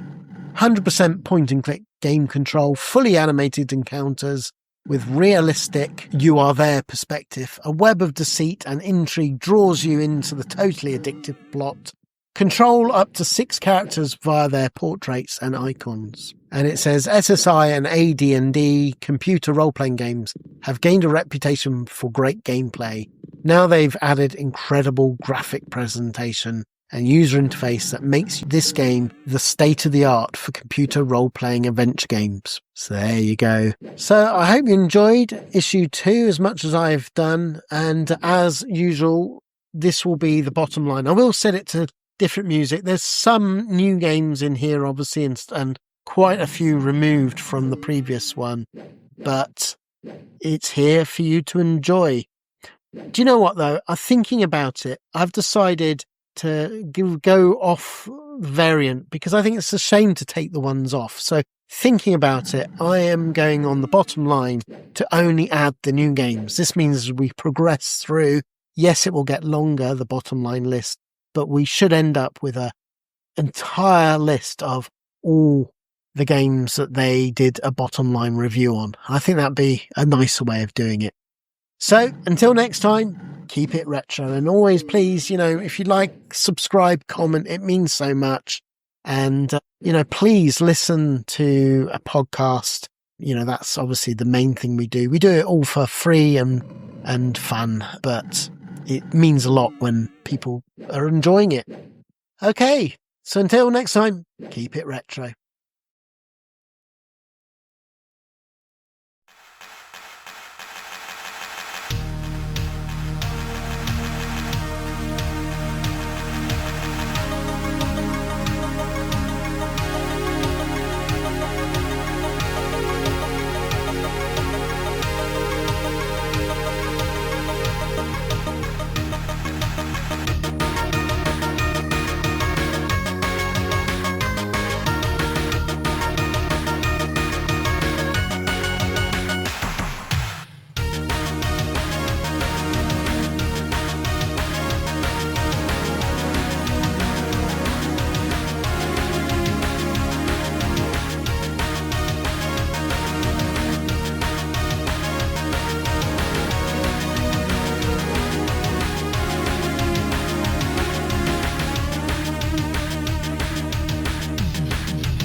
only you and the machine. You live or die, this is no dream.